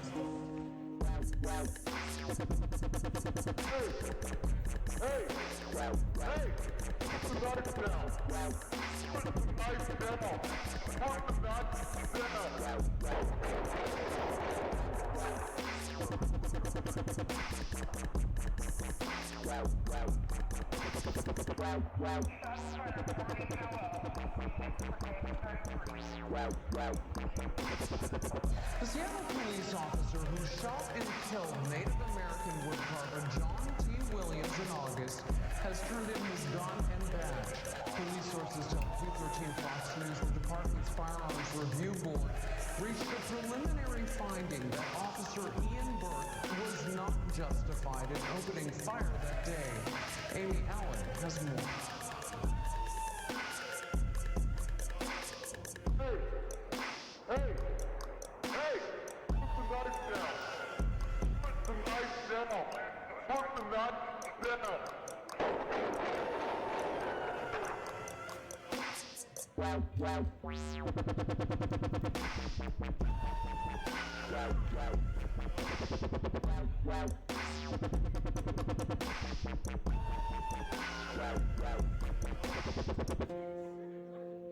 A woman crossing the street is visibly shaken by the shots.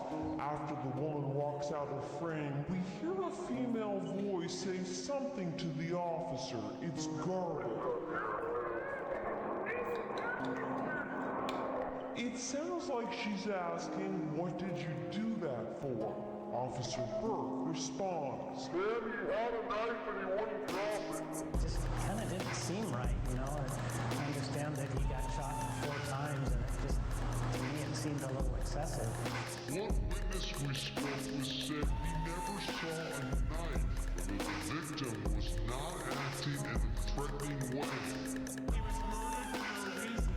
This man was disabled. He was deaf in one ear, and he never harmed a soul. But Williams supporters say the video proves that they believe that it was an unprovoked shooting, a harmless woodcarver. I think that this was a murder. I want justice done for John T. Williams. He had problems, but you know what? There was no reason to take your gun off and kill that man that way. There was no knife. I'm standing right there. I can see the dude. There's no knife. Hey! Put the knife down. Put the knife down. Put the knife down.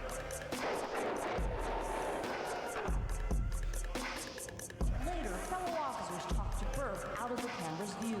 Hey, man. I'm all right. You had it open. I asked you to come multiple times. Carving up that corner. On the tape, Burke never tells fellow officers he was afraid and never says Williams was threatening anyone. Strong community reaction tonight from those who argued all along that John T. Williams should have never been killed.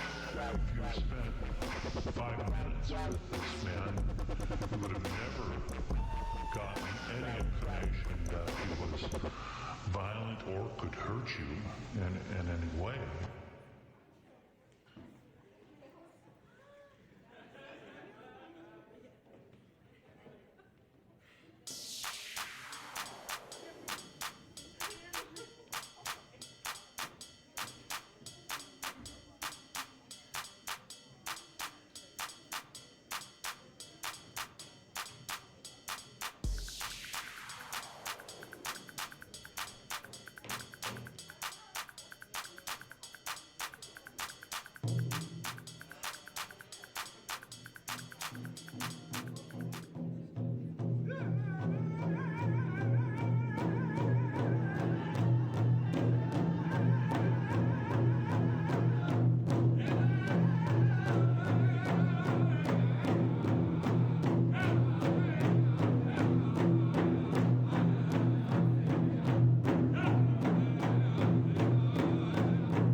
Dadana stata, size alana bluebird one spot at kohitika sutina denata sixaga nadzitapi.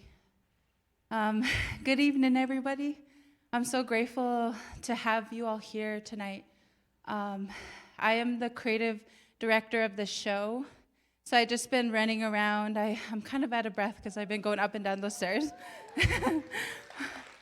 But I just wanted to open the second half and just talk about myself a little bit, like my history with AYE. I've been a part of it since my sister has been a part of it in 2013, and over 10 years ago.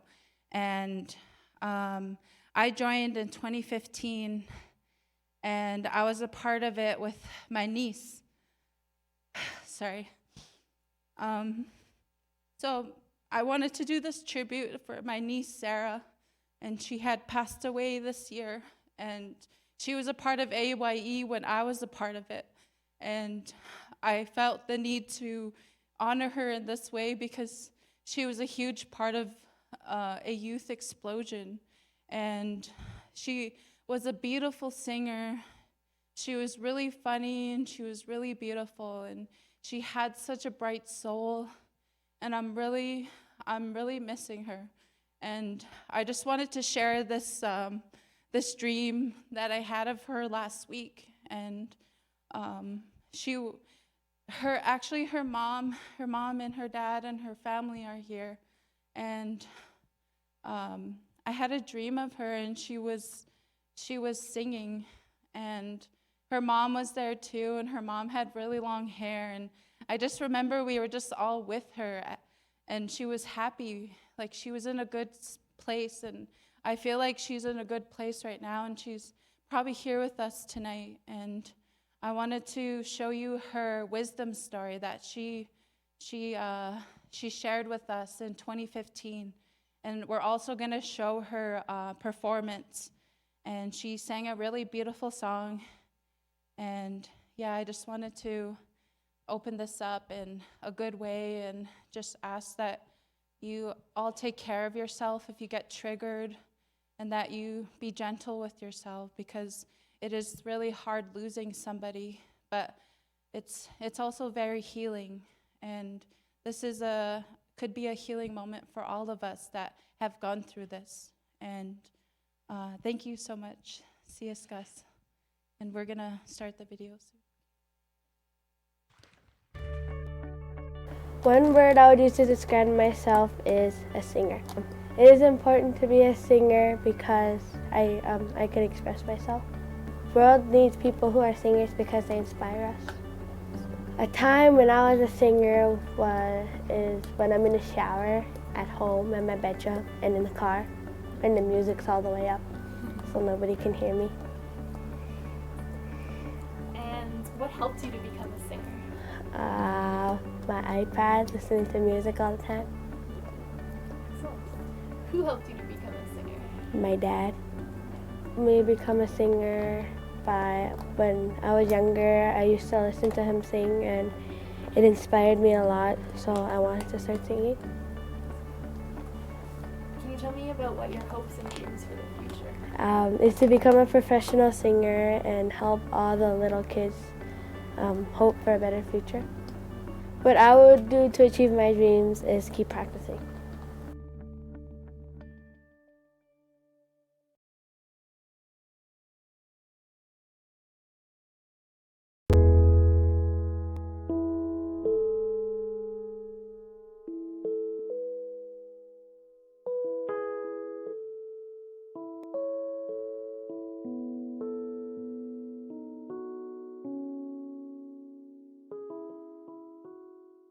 And Sarah was telling me earlier, it's also about having all First Nations voices heard, right? And she thinks that it's a good time for that to happen, and it's happening more and more, and she likes that.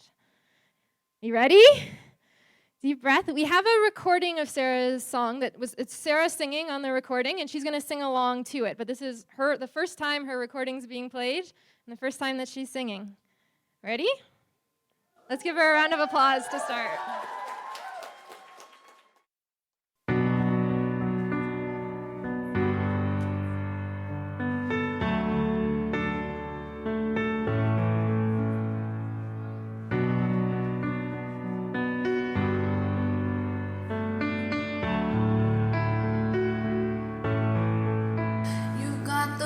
to change a nation, but you're biting your tongue. You spent a lifetime stuck in silence, afraid you'll say something wrong. If no one ever hears it, how we gonna learn your song? So come on, come on, come on, come on. You've got a heart as loud as lions, so why let your voice be tamed? Baby, we're a little different. There's no need to be ashamed. You got the light to fight the shadows, so stop hiding it away. Come on, come on. I wanna sing, I wanna shout, I wanna scream till the words dry out. So put it in all of the papers. I'm not afraid. They can read all about it, read all about it. Oh, oh, oh, oh, oh, oh, oh, oh, oh, oh, oh, oh, oh. And now we're waking up the neighbors while we sing away the blues, making sure that we're remembered, yeah, 'cause we all matter too. If the truth has been forbidden, then we're breaking all the rules. So come on, come on, come on, come on. Let's get the TV and the radio to play our tune again. It's about time we've had some airplay of our version of events. There's no need to be afraid. I will sing with you, my friend. Come on, come on. I wanna sing, I wanna shout, I wanna scream till the words dry out. So put it in all of the papers. I'm not afraid. They can read all about it, read all about it. Oh, oh, oh, oh.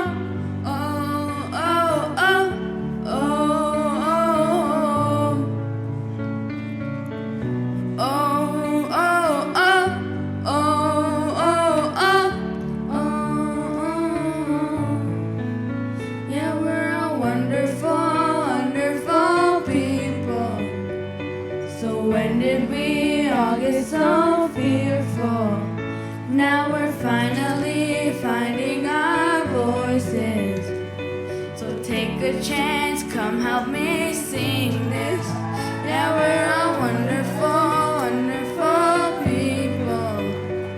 So when did we all get so fearful? And now we're finally finding our voices. So take a chance, come help me sing this. I wanna sing, I wanna shout, I wanna scream till the words dry out. So put it in all of the papers. I'm not afraid. They can read all about it, read all about it. Oh, oh, oh, oh, oh, oh, oh,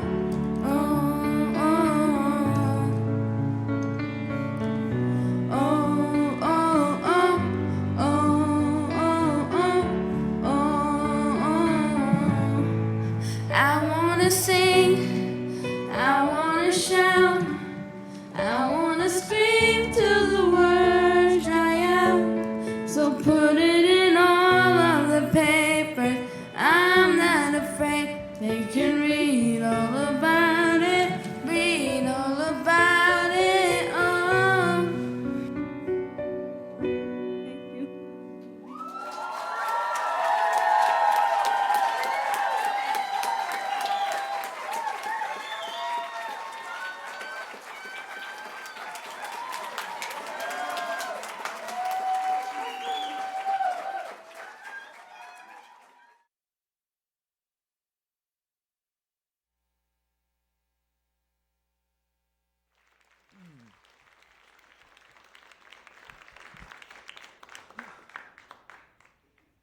Sorry, I just wanted to extend and create that space and have one more moment of silence and her honor.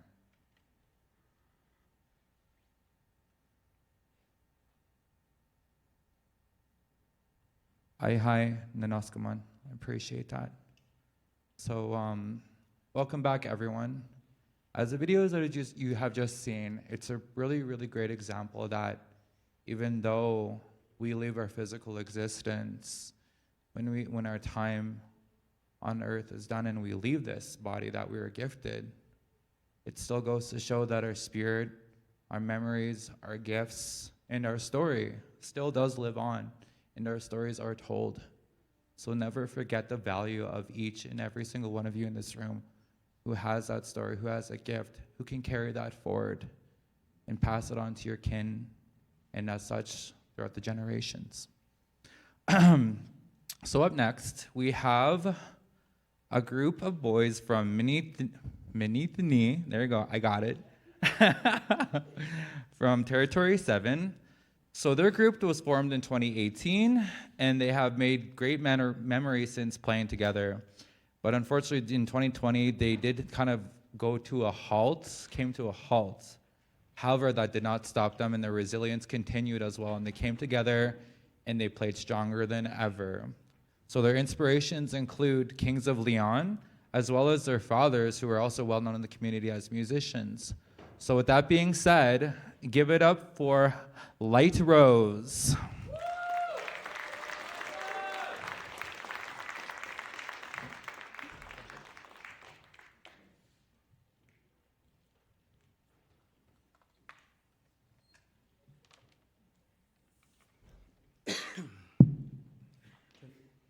Check. Hey, how you guys doing? So we are Light Rose. Come to you from Morley, Minithini. And so let me tell you a story about how we became Light Rose. It was, we had to make some difficult decisions because I think it was like 10 o'clock at night. I was talking to Sanders about, just jam out, just for fun. And he's like, yeah, let's jam tonight. So I looked at the time, and then I seen it was almost 10:30. And I told him, isn't it a little bit late? And he's like, it's never too late to play music. So I went with it. And we kept on saying, who's going to be our lead guitarist? Who's going to be our rhythm? Who's going to play drums? Who's going to play bass? So we call up as many guys as we can, and sure enough, they all said, okay. So they came over on the same night. Ended up becoming 7 guitar players, 2 bass players, 1 drummer. So, we all played together, but the song kind of, everyone was off, some were off tune and stuff like that. So as jam sessions started to go, we just started becoming just the 4 of us. And Blade, the bass player, wasn't a bass player at the time, but we asked if he was able to play. So he's like, I don't know how to play bass, but I'll give it a shot. Sure enough, standing over there on bass. And then we had Dre, so our drummer, and Sanders as the lead. Well, Sanders almost left too. He was like, there's too many guitar players. I don't think I want to play with you guys. I was like, geez, you stay here. So we kept Sanders with us. I had to fight for him too. And then since then, we've been playing a bunch of covers. It got boring. China sound like, who we're influenced by, such as Kings of Leon, My Chemical Romance, bands like that. And sure enough, we all just said we wanted to play originals. And Sanders was saying, if we don't play originals, I'm quitting the band. And we didn't know how to write. But so far, we wrote at least 7 originals. And the music we play, it's in our blood, from our grandparents to our fathers, straight to us. So I hope Light Rose, me and my brothers here who are will influence the future. And with music we want to show our love, and hopefully we can heal you guys through song. So the song we're about to play for you guys is called Back Home to You. So the song's about, you have a spouse, you have siblings who are far away. You have friends who live far away. Any family member, any friends or family who are far away. So we wrote that, and so if you guys like it, and let's play some music.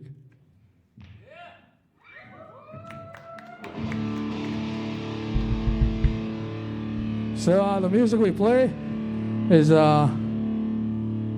alternative rock, so nothing heavy, I hope.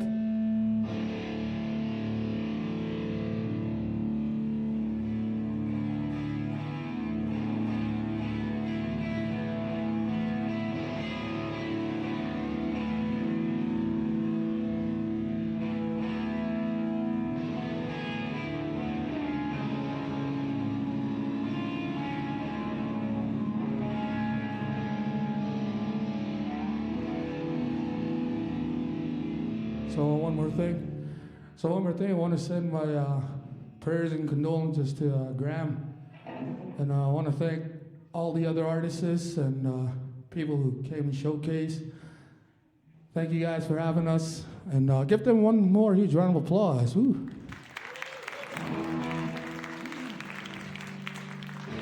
All right. Woo.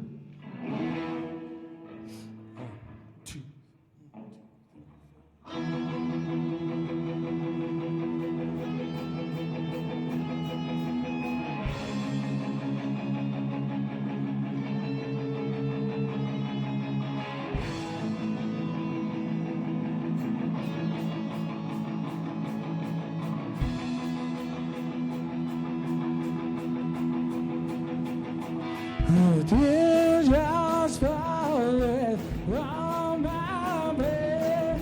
Storm is raging in my head. And I hear whispers calling my name. Tomorrow will never ever be the same. Please, I don't wanna stay back on my own.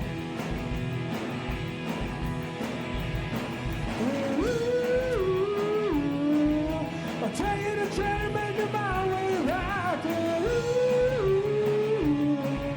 'Cause you're the only love I have. 'Cause all I wanna come back home to you.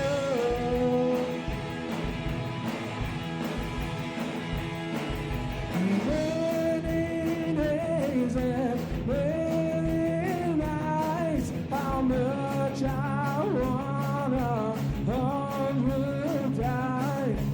I will grow, fall from a plane. Tomorrow will never, ever be the same. 'Cause I don't wanna stay back on my own.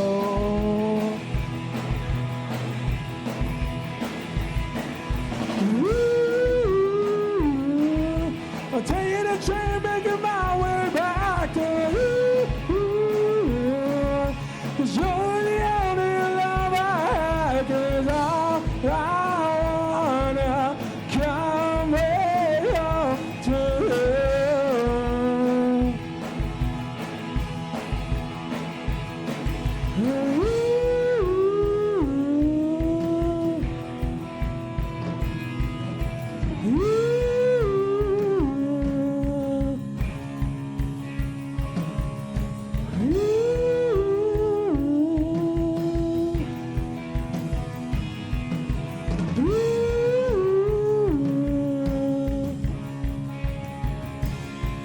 'Cause all I wanna, all I wanna, all I wanna, all I wanna,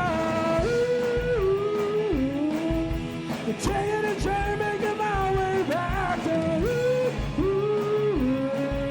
'Cause you're the only love I had. 'Cause all I wanna, come back home to you.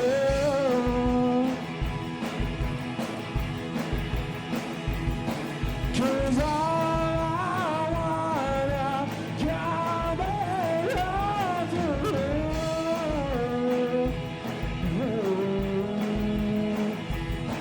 'Cause all I wanna, come back home to you. Thank you very much. Woo. We're at Light Room.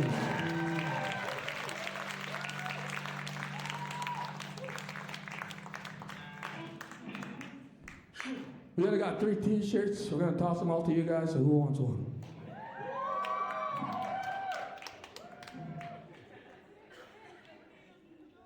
I like free shirts. Give it up one more time for Light Rose again, guys. That was great. Oh, that's good merch. I like that. Go on, boys. Toss it out. Come on, guys. Amp it up. Who wants a shirt? There you go. If I was to give you a smoke, would you give me a shirt? Just kidding. Okay. Alrighty, everyone. So up next, we have the Métis and El Salvadorian artist who was born in Mohkinstsis Treaty 7 here, who is a recent graduated, and they graduated. They graduated in May 2023 and are currently taking the Howl Experience Semester program. So tonight she's going to be sharing her story, a little bit about her growing up in her life, the adversity she had to face, and as well as like the teachings that have been instilled in her from her parents. So that being said, give it up for Kayla Carrillo.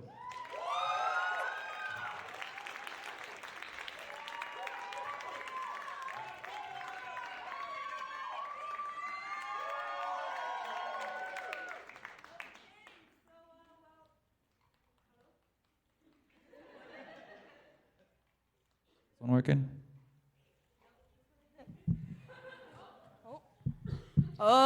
Okay, we in the building now. Does this thing come off? Okay, like this? Okay. So anyways, if you don't know me, now you know. Yeah, I'm Kayla Carrillo. Not Carrillo, Carrillo. But, you know, big respect. I want to say shout out to AYE. Woo woo! And everybody who performed, you guys did amazing, and I know you guys are getting a little tired, so I'll try not to bore you, you know.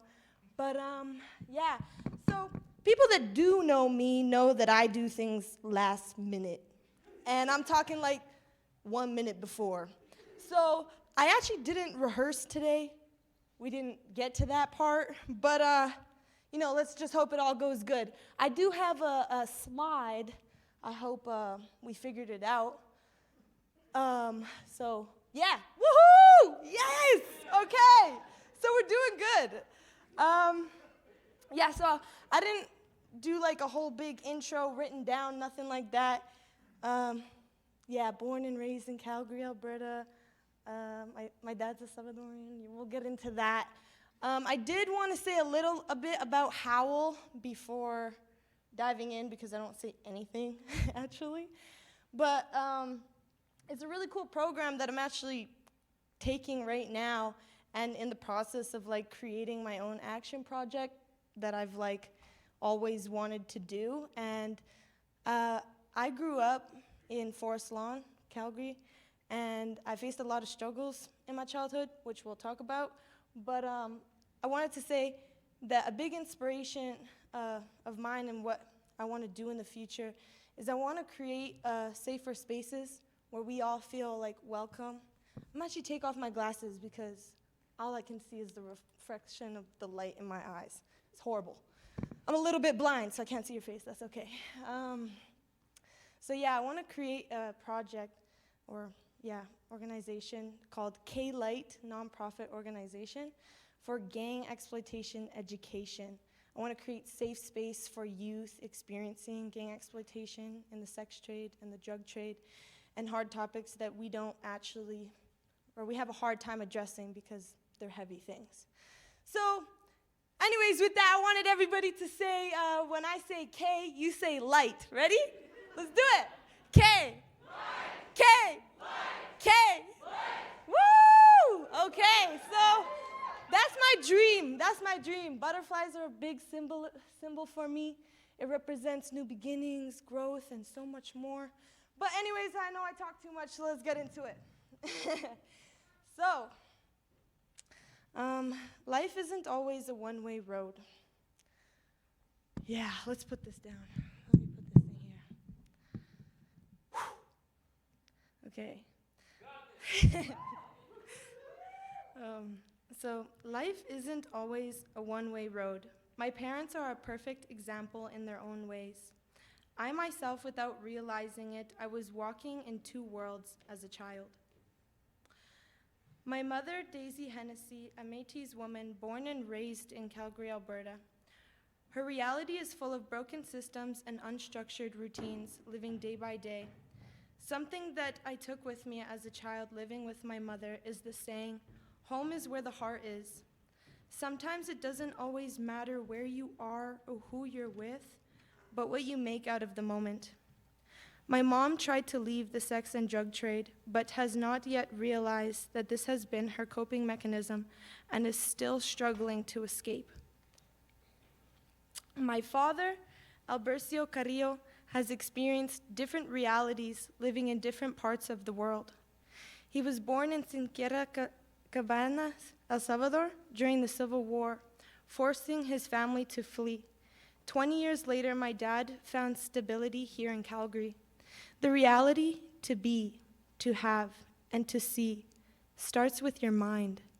You can only control what's within your circle of control, not how others think or react, but only how you think and react. His reality is complex, full of culture shock, language change, and societal pressure of normal. Putting in efforts to adapt into this box, feeling the need to meet society's expectations. One of the most important lessons that I have learned, inspired by my father, is to just jump, go for it. If it's good for you, then take the step.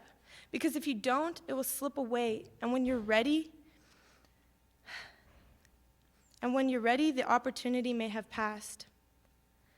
Now let me get it straight here. I never said that life was easy or that it's ever gonna be. But my dad told me, Kayla, if it was easy, wouldn't everybody have it figured out? And he's right, it's true. The path of bettering yourself individually every day is not easy. As a child, growing up, I faced a lot of struggles with sense of belonging or connection with my family members or community. I was tossed around to more than 4 different elementary schools throughout, I was tossed around to 4 different schools throughout my elementary years. And I didn't get the chance to build healthy relationships and learn within the school. Being tossed around between households of my mother and my father, between weekends and weekdays, didn't help either. There wasn't consistency at school or with my family. I didn't know if I was gonna get to spend time with my mom or my dad, or which sibling I was gonna get to see. In junior high, I wasn't worried about being on time for school or what assignments they were working on. All I could focus on was how can I do what I can to get what I think I need. At the time, it was money, a place to feel I belong. Why would I want to be at school when all I hear is, why are you sleeping? If you don't want to be here, you don't have to be. If you don't care about your future, then why should I? Or in my report cards, Kayla talks too much. Kayla should use her time, her class time more wisely. Sometimes school was the safest place for me to be. And because the education system isn't designed to meet us at our level, I didn't feel valued or supported most of the time. School was the last place I wanted to be. It was not my main priority. I felt the need to take care of myself in the way that I could. I thought everybody else was too busy in their own lives and didn't care about me. That led me to creating unhealthy coping mechanisms to deal with my emotions. Until I hit a big turning point in my life. I was 13 years old, downtown Calgary, surrounded by the harsh reality of the city life. Even though I thought that nobody cared about me or valued who I am or what happened to me, people started to worry. People started to look for me. But I thought nobody cared. A social worker discussing with me at the this is a tongue twister. Okay, a social worker discussed with me the options that I had at the time that were non-negotiable. Even though she gave me options, I didn't want to cooperate with her. I didn't want to change. Even though I didn't want to take the steps to make change in my life, I still did. I was introduced at 14 years old to HERA, an alternative education program for girls experiencing involvement in gang exploitation. They supported me and made me feel valued as a person. They helped guide me to from a grade 3 level to a grade 9 level within 3 to 6 months. They gave me hope that I could be a somebody in the future. Their team full of educators and supporters the team full of educators supported me in my transition to mainstream high school. I will never forget this lesson. Know your value. Remember that you get to choose who's in your life. If you're not being valued or heard by the people that you're around, change the environment that you're in and the people that you're with. Always remember to believe in yourself. That's the only thing that helped me get through mainstream high school. I had to remember why I kept showing up. I showed up for the ones who couldn't. I learned from my family of today and my ancestors who didn't get the opportunity to stand tall and be a part of circle and community. There's one last thing I wanted to talk about before my time is up, and that's loving people from a distance. Loving people from a distance doesn't mean that you don't care. It just means that you care enough to put yourself first. I wanted to end off with this quote because one of the hardest things for us to learn, and I'm still learning to be okay with, is loving people from a distance. Even though you love someone, if you can see that you're not growing in the relationship, whether it's intimate or not, learn to be strong. Learn that it's okay to love them from a distance, if possible. At 14, this was a decision I forced myself to make. My mother's unhealthy relationship with her substance abuse affected my life a lot. And even though she's my mother, I had to make a decision for the greater future. This doesn't mean that I don't love her. It actually means that I have more time to take care of myself and do the things that she couldn't, like graduate high school. Think about post-secondary, create connections, and start new beginnings. Everything I do is inspired by my childhood and both my parents. So anyways, I can now say that I'm officially a high school graduate.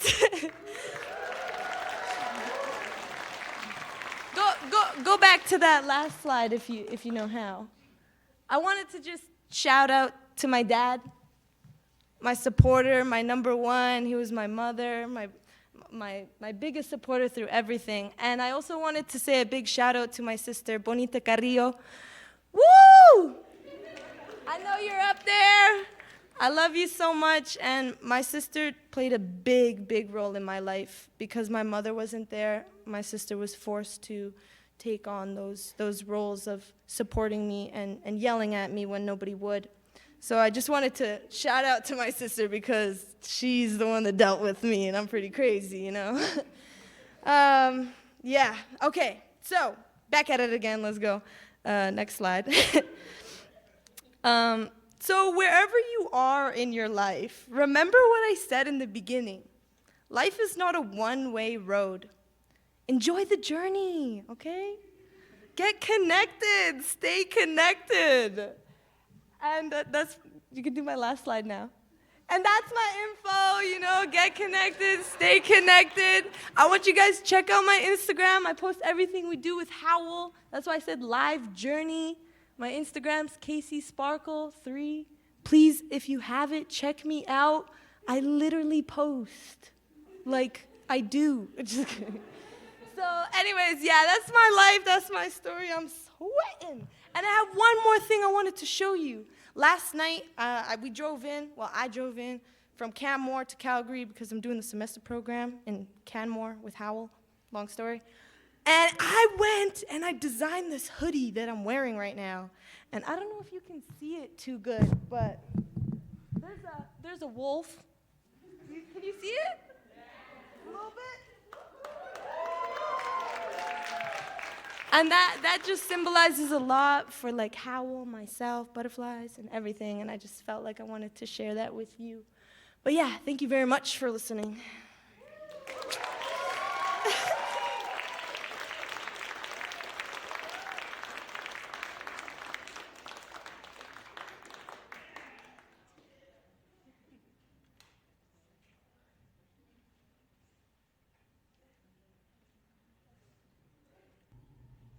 I hope to make everything around me beautiful. Let me share with you the good and the bad of what I learn on this path.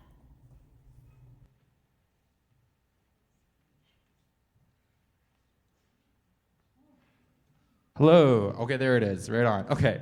Give it up one more time for Kayla, everyone. That one's got a lot of spunk, a lot of hype. I can see them emceeing too one day. And like with the whole wolf in the back, like, ow, okay. I like that. I really like that. Okay, so up next we have this emerging vibrant artist from Big Stone Cree Nation in Wabasca, Alberta. Their influences come from their Muslim, Peter Ray Peters, as well as the Abalone Mountain Press, and they're going to be sharing their gifts within writing and their voice to be writing a poem for y'all. So give it up for Taylor Sky A Look.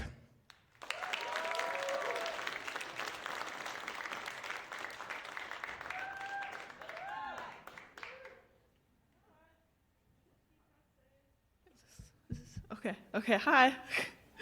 Okay, introductions, right? Oh, that's so bright. Yeah, this is crazy. I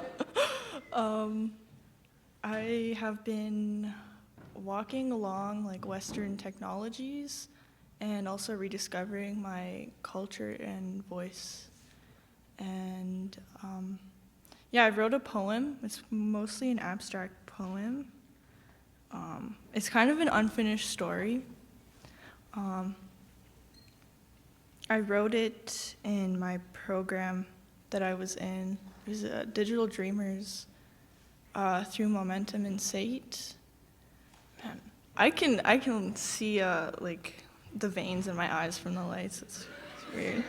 It's weird. Okay. Okay. It's called Where Are We? Where are we? Do we have memories? Is there a time frame to what has happened on you, Earth?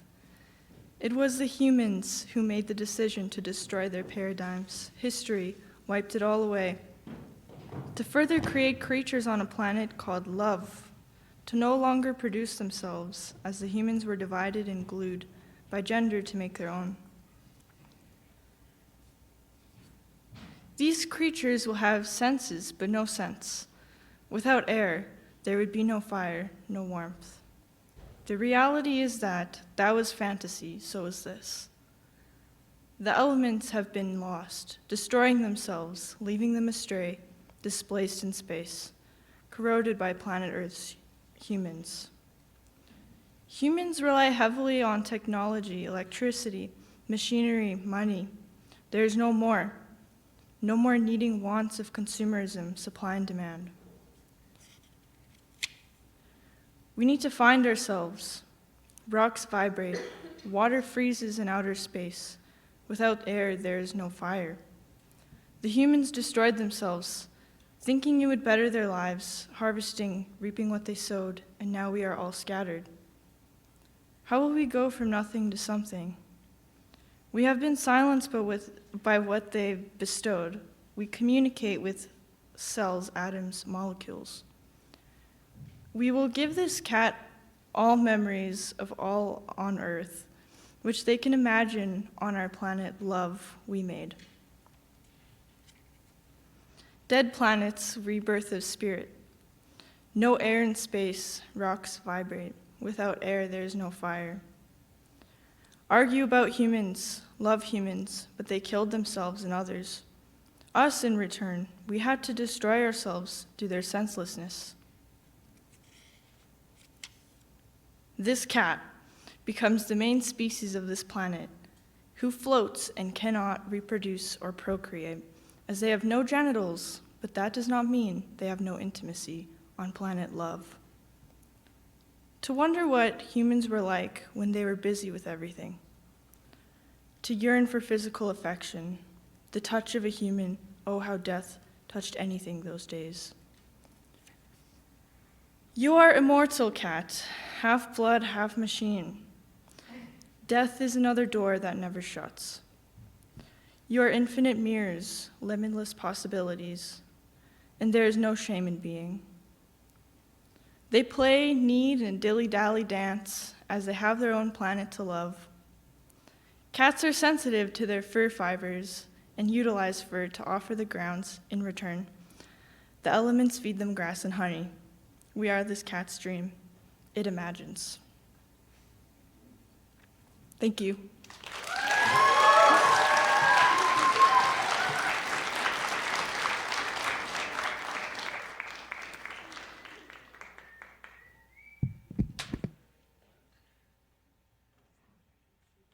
Awesome.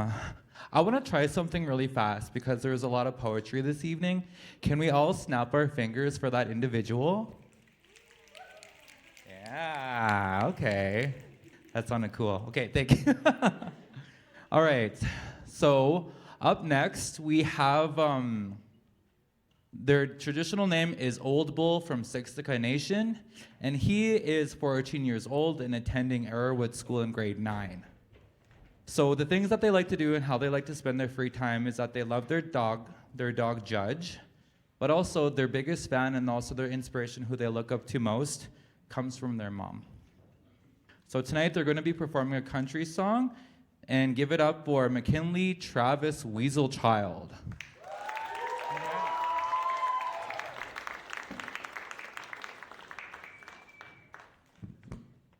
Okay, my name is McKinley Weaselchild. I don't really know what else to say. Just really want to sing, but yeah. Started.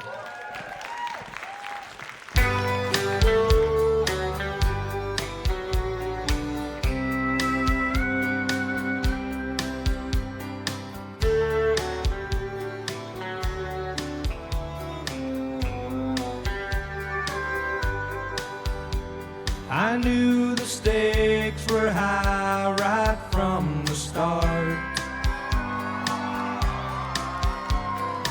When she dealt the cards, I dealt my heart. Now I just found a game that I can't play. And this is where the cowboy rides away. And my heart is sinking like the setting sun, setting on the things I wish I'd done.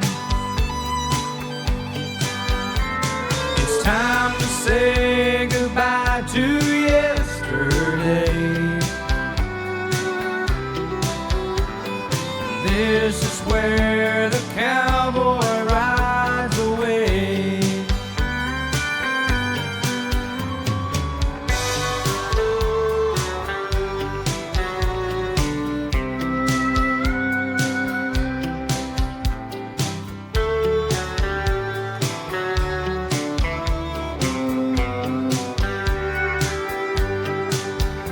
We've been in and out of love and in between,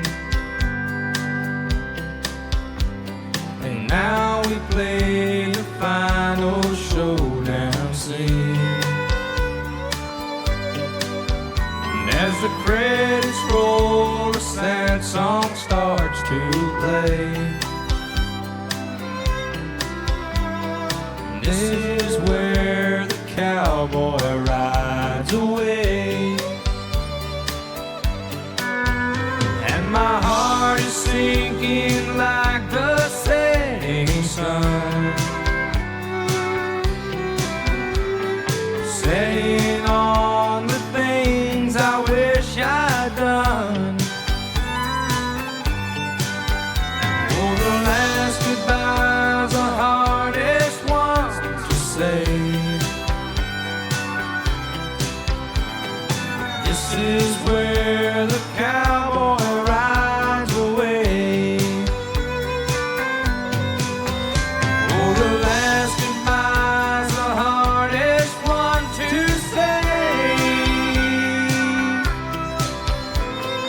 This is where the cowboy rides away.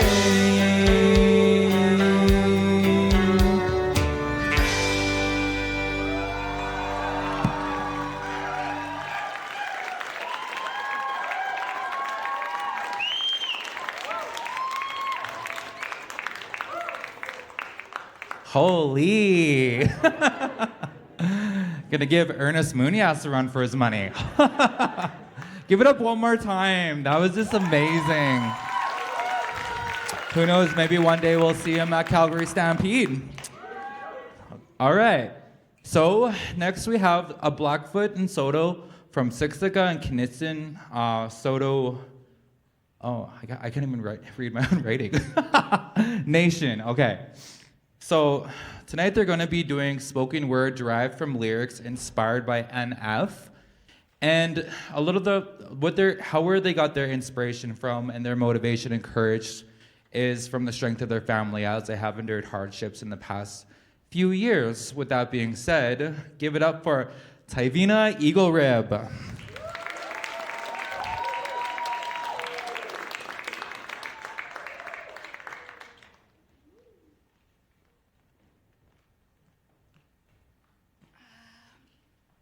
Hello, Oki.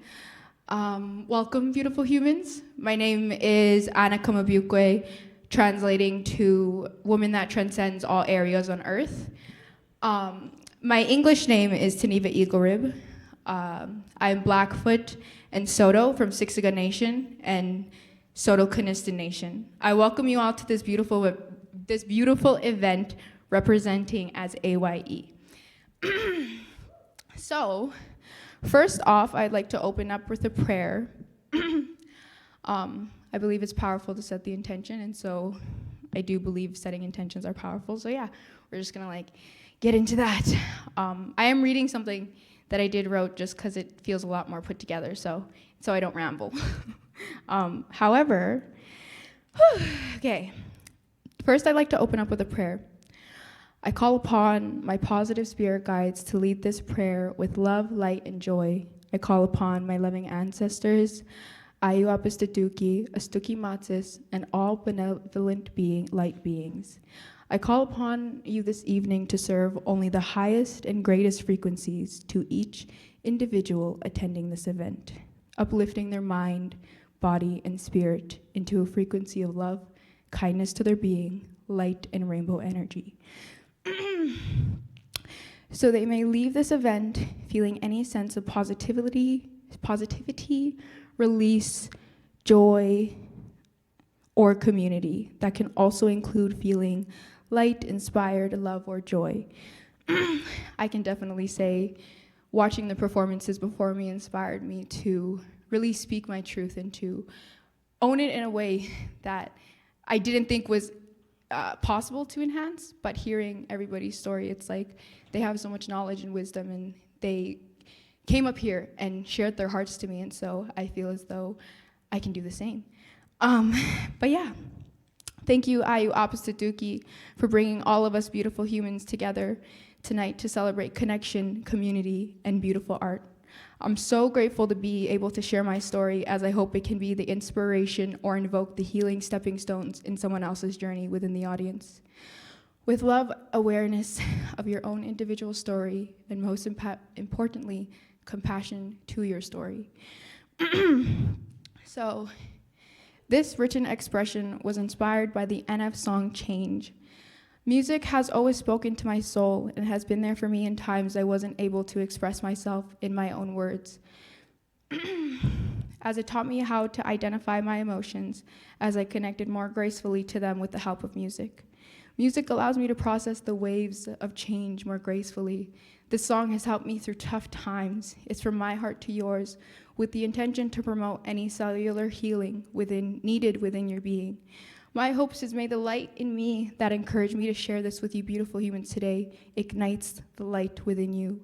And lastly, I hope it can be a gentle reminder to give yourself permission to allow any stuck emotions of fear or scarcity in relation to change to pass through you. In the form of acknowledging this, you are releasing your resistance to change. This poem does get a little heavier in some lines, but I think it's important to highlight all aspects of life, how each one connects to the balance of life. Change is the only constant, and without the lows of life, we would not learn to cherish the certain moments or present moment we have now so preciously. The written excerpt I will read to y'all next starts with NF's lyrics, but then goes into a letter from present me to, so I wrote it as like me now, but I was writing it to adolescent me and kind of just allowing myself to flow through those emotions, as this song helped me acknowledge certain emotions I was suppressing. So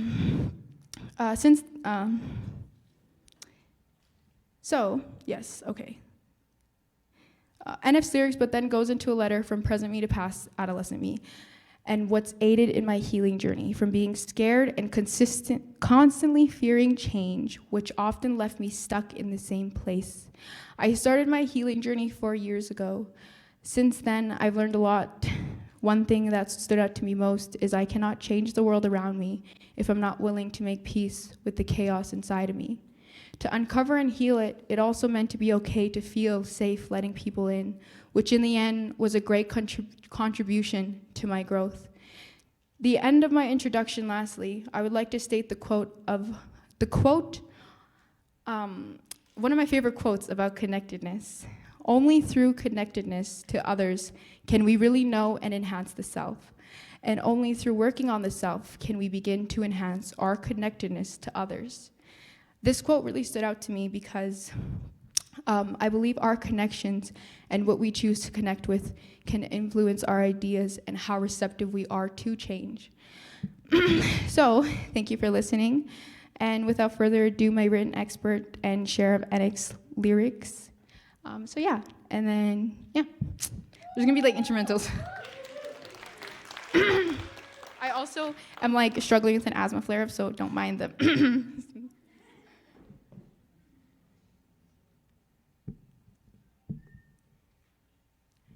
So there's supposed to be like instrumentals. I'm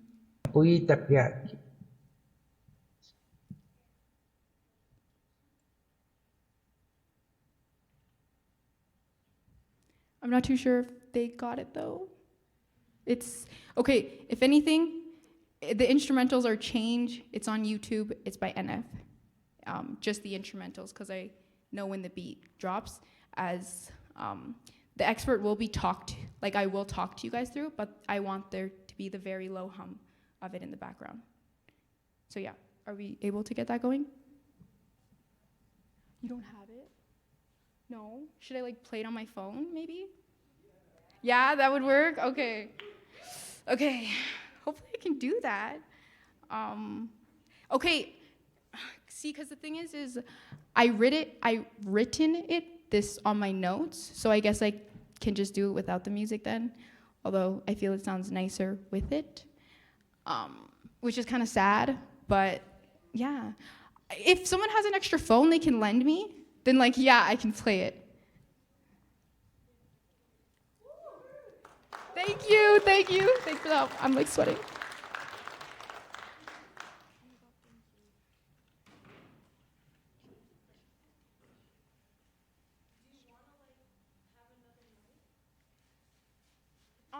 I think it might be okay, because I want it very low anyways.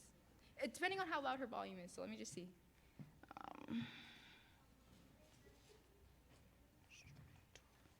Right here. Let's see how it works. We love ads. Okay.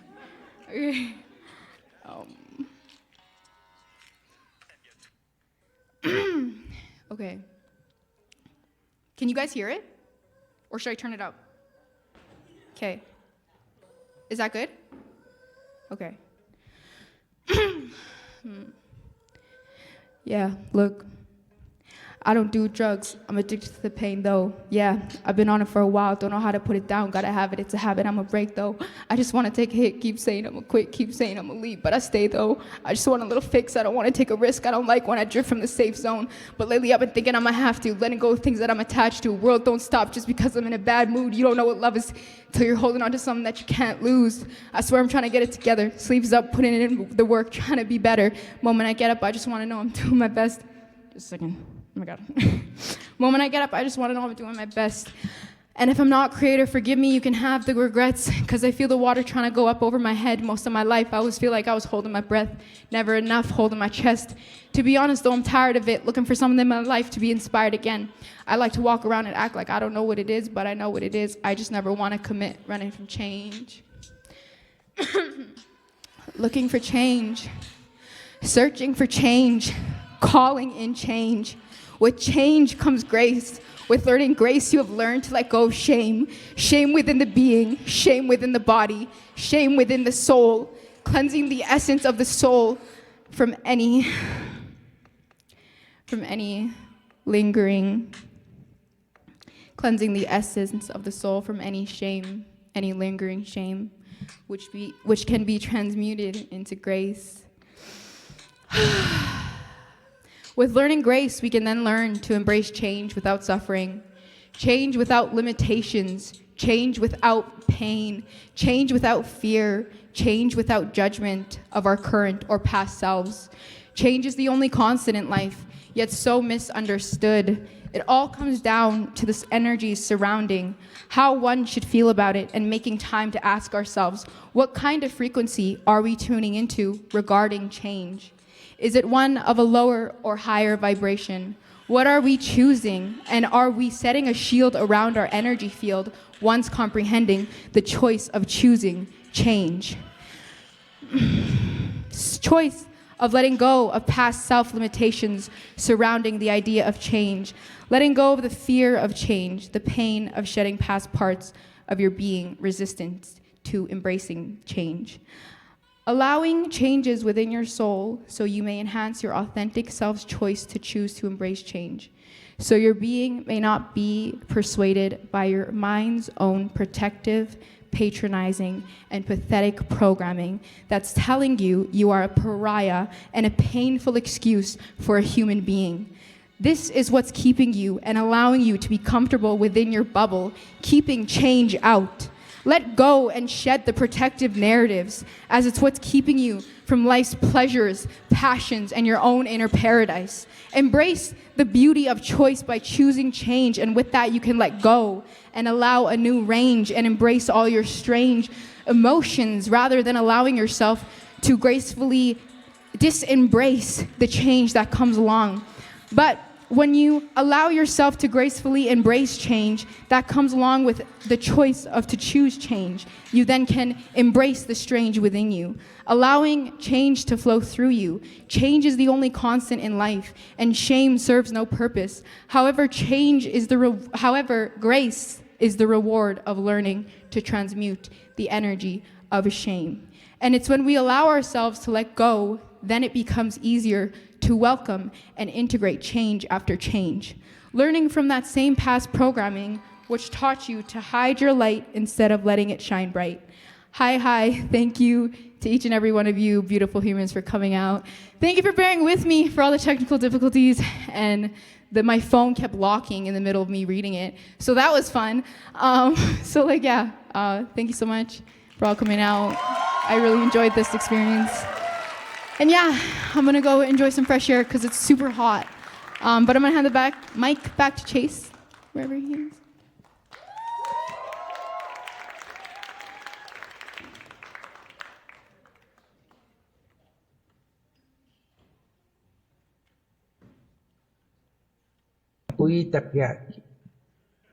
Storytelling has many forms.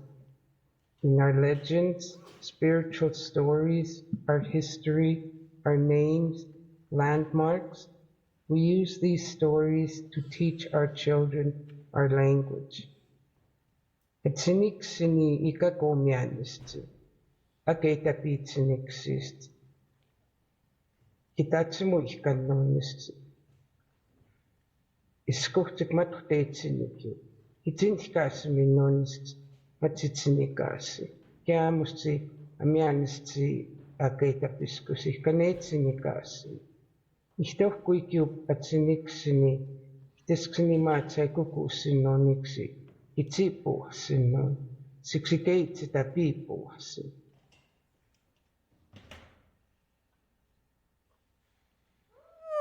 How was that? So, give it up to all our youth performers. Chase had to leave. He had to make it to bingo. Just kidding, no. But yeah, he had to leave. So I just want to announce the last performer.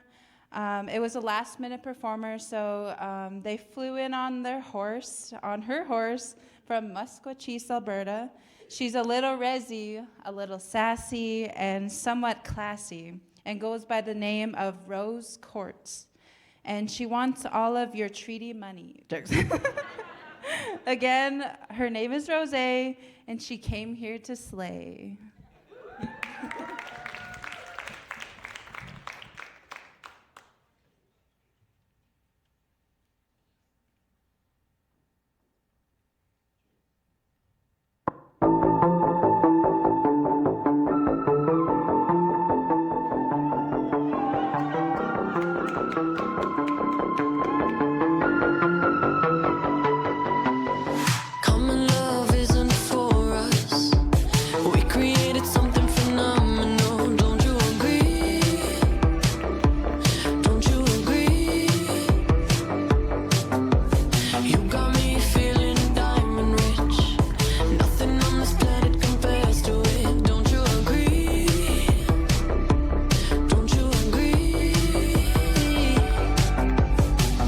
To go to sleep when I got you next to me.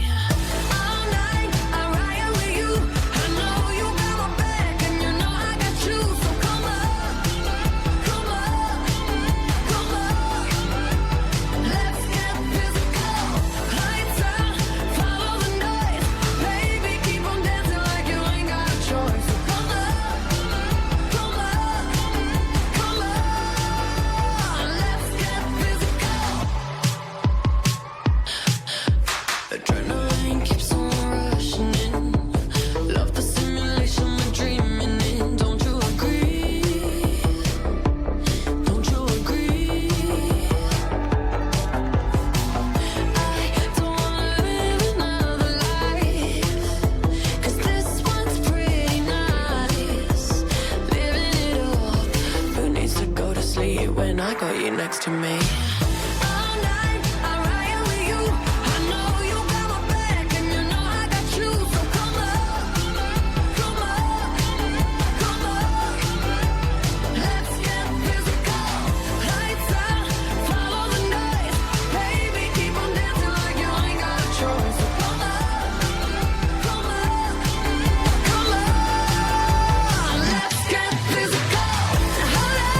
Just a little tiny, come on.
So I was just kidding about Chase leaving.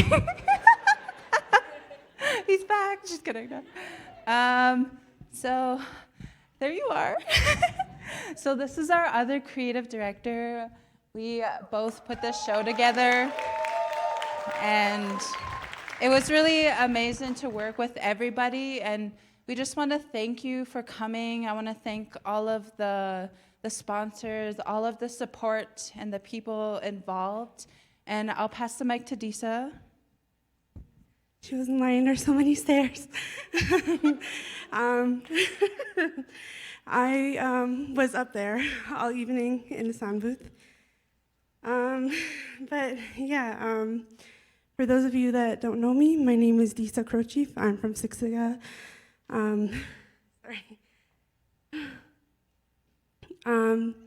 I just wanted to thank everyone for coming out and supporting the youth that came out to share their stories.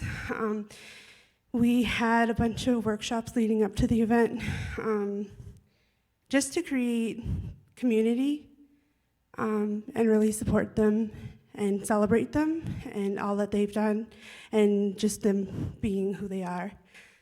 I wanted to share with you today someone who's really important to me.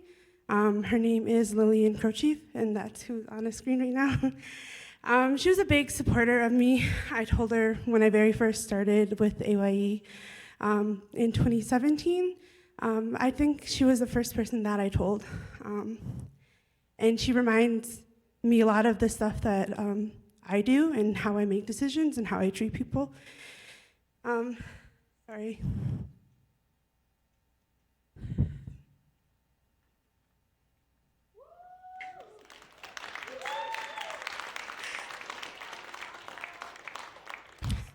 I mean, I lasted the whole show without crying, so she's just a very important person to me.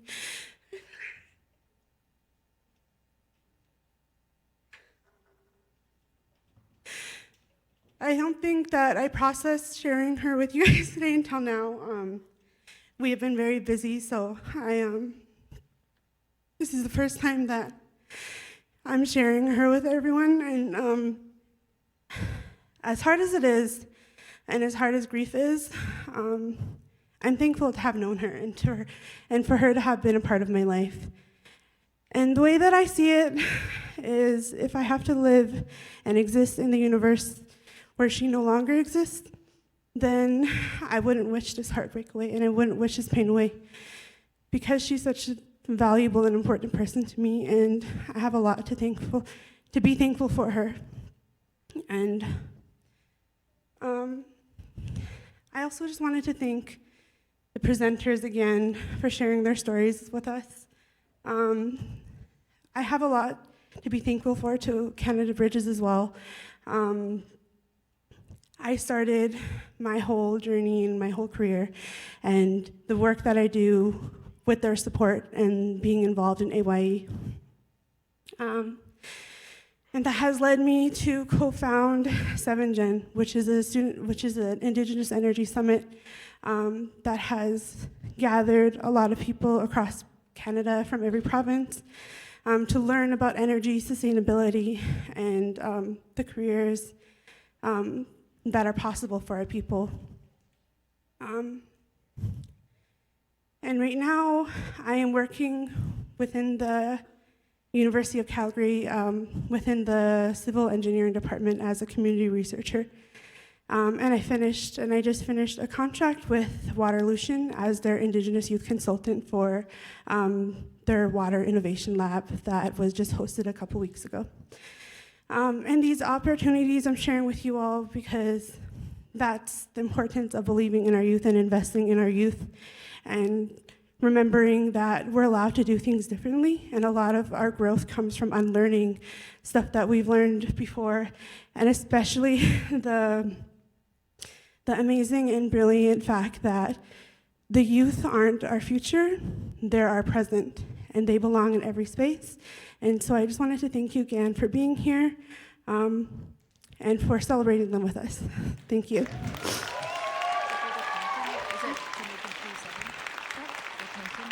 Oh, Yes, and I will hand the mic over to Alana. She knows a little bit more about, but we are going to do a presentation with our painting, which is this one. Every year, a different organization is gifted the painting, and I'll let her talk about the organization. So the painting's by Keegan Starlight, right? Yeah, and so like she said, it's been passed down to a bunch of organizations for a long time, and it just like lives with them, and then we pass it on to, so this year we wanted to pass it on to Macon Treaty 7, and we want them to hold it for until the next AYE, so we want to give this to them for the year. Yeah, so that's what we wanted to talk about. And I just wanted to call on all of the youth storytellers and the BUILT members to come onto stage. Come on, don't be shy. You already been up here. Yeah. So if you're in the audience and you were a part of the show,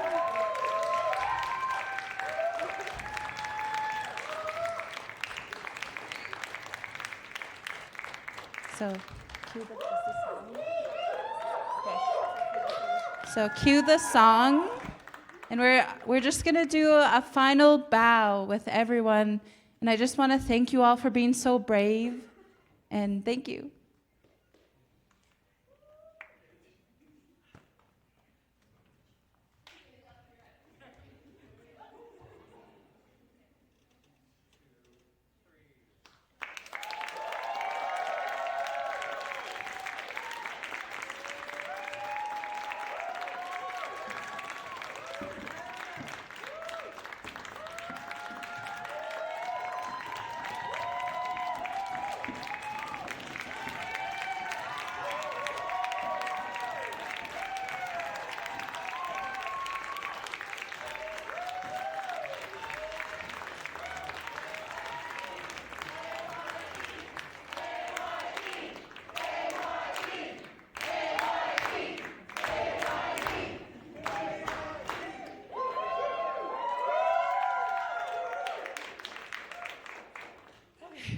I wanted to, are you on? Okay, there you are.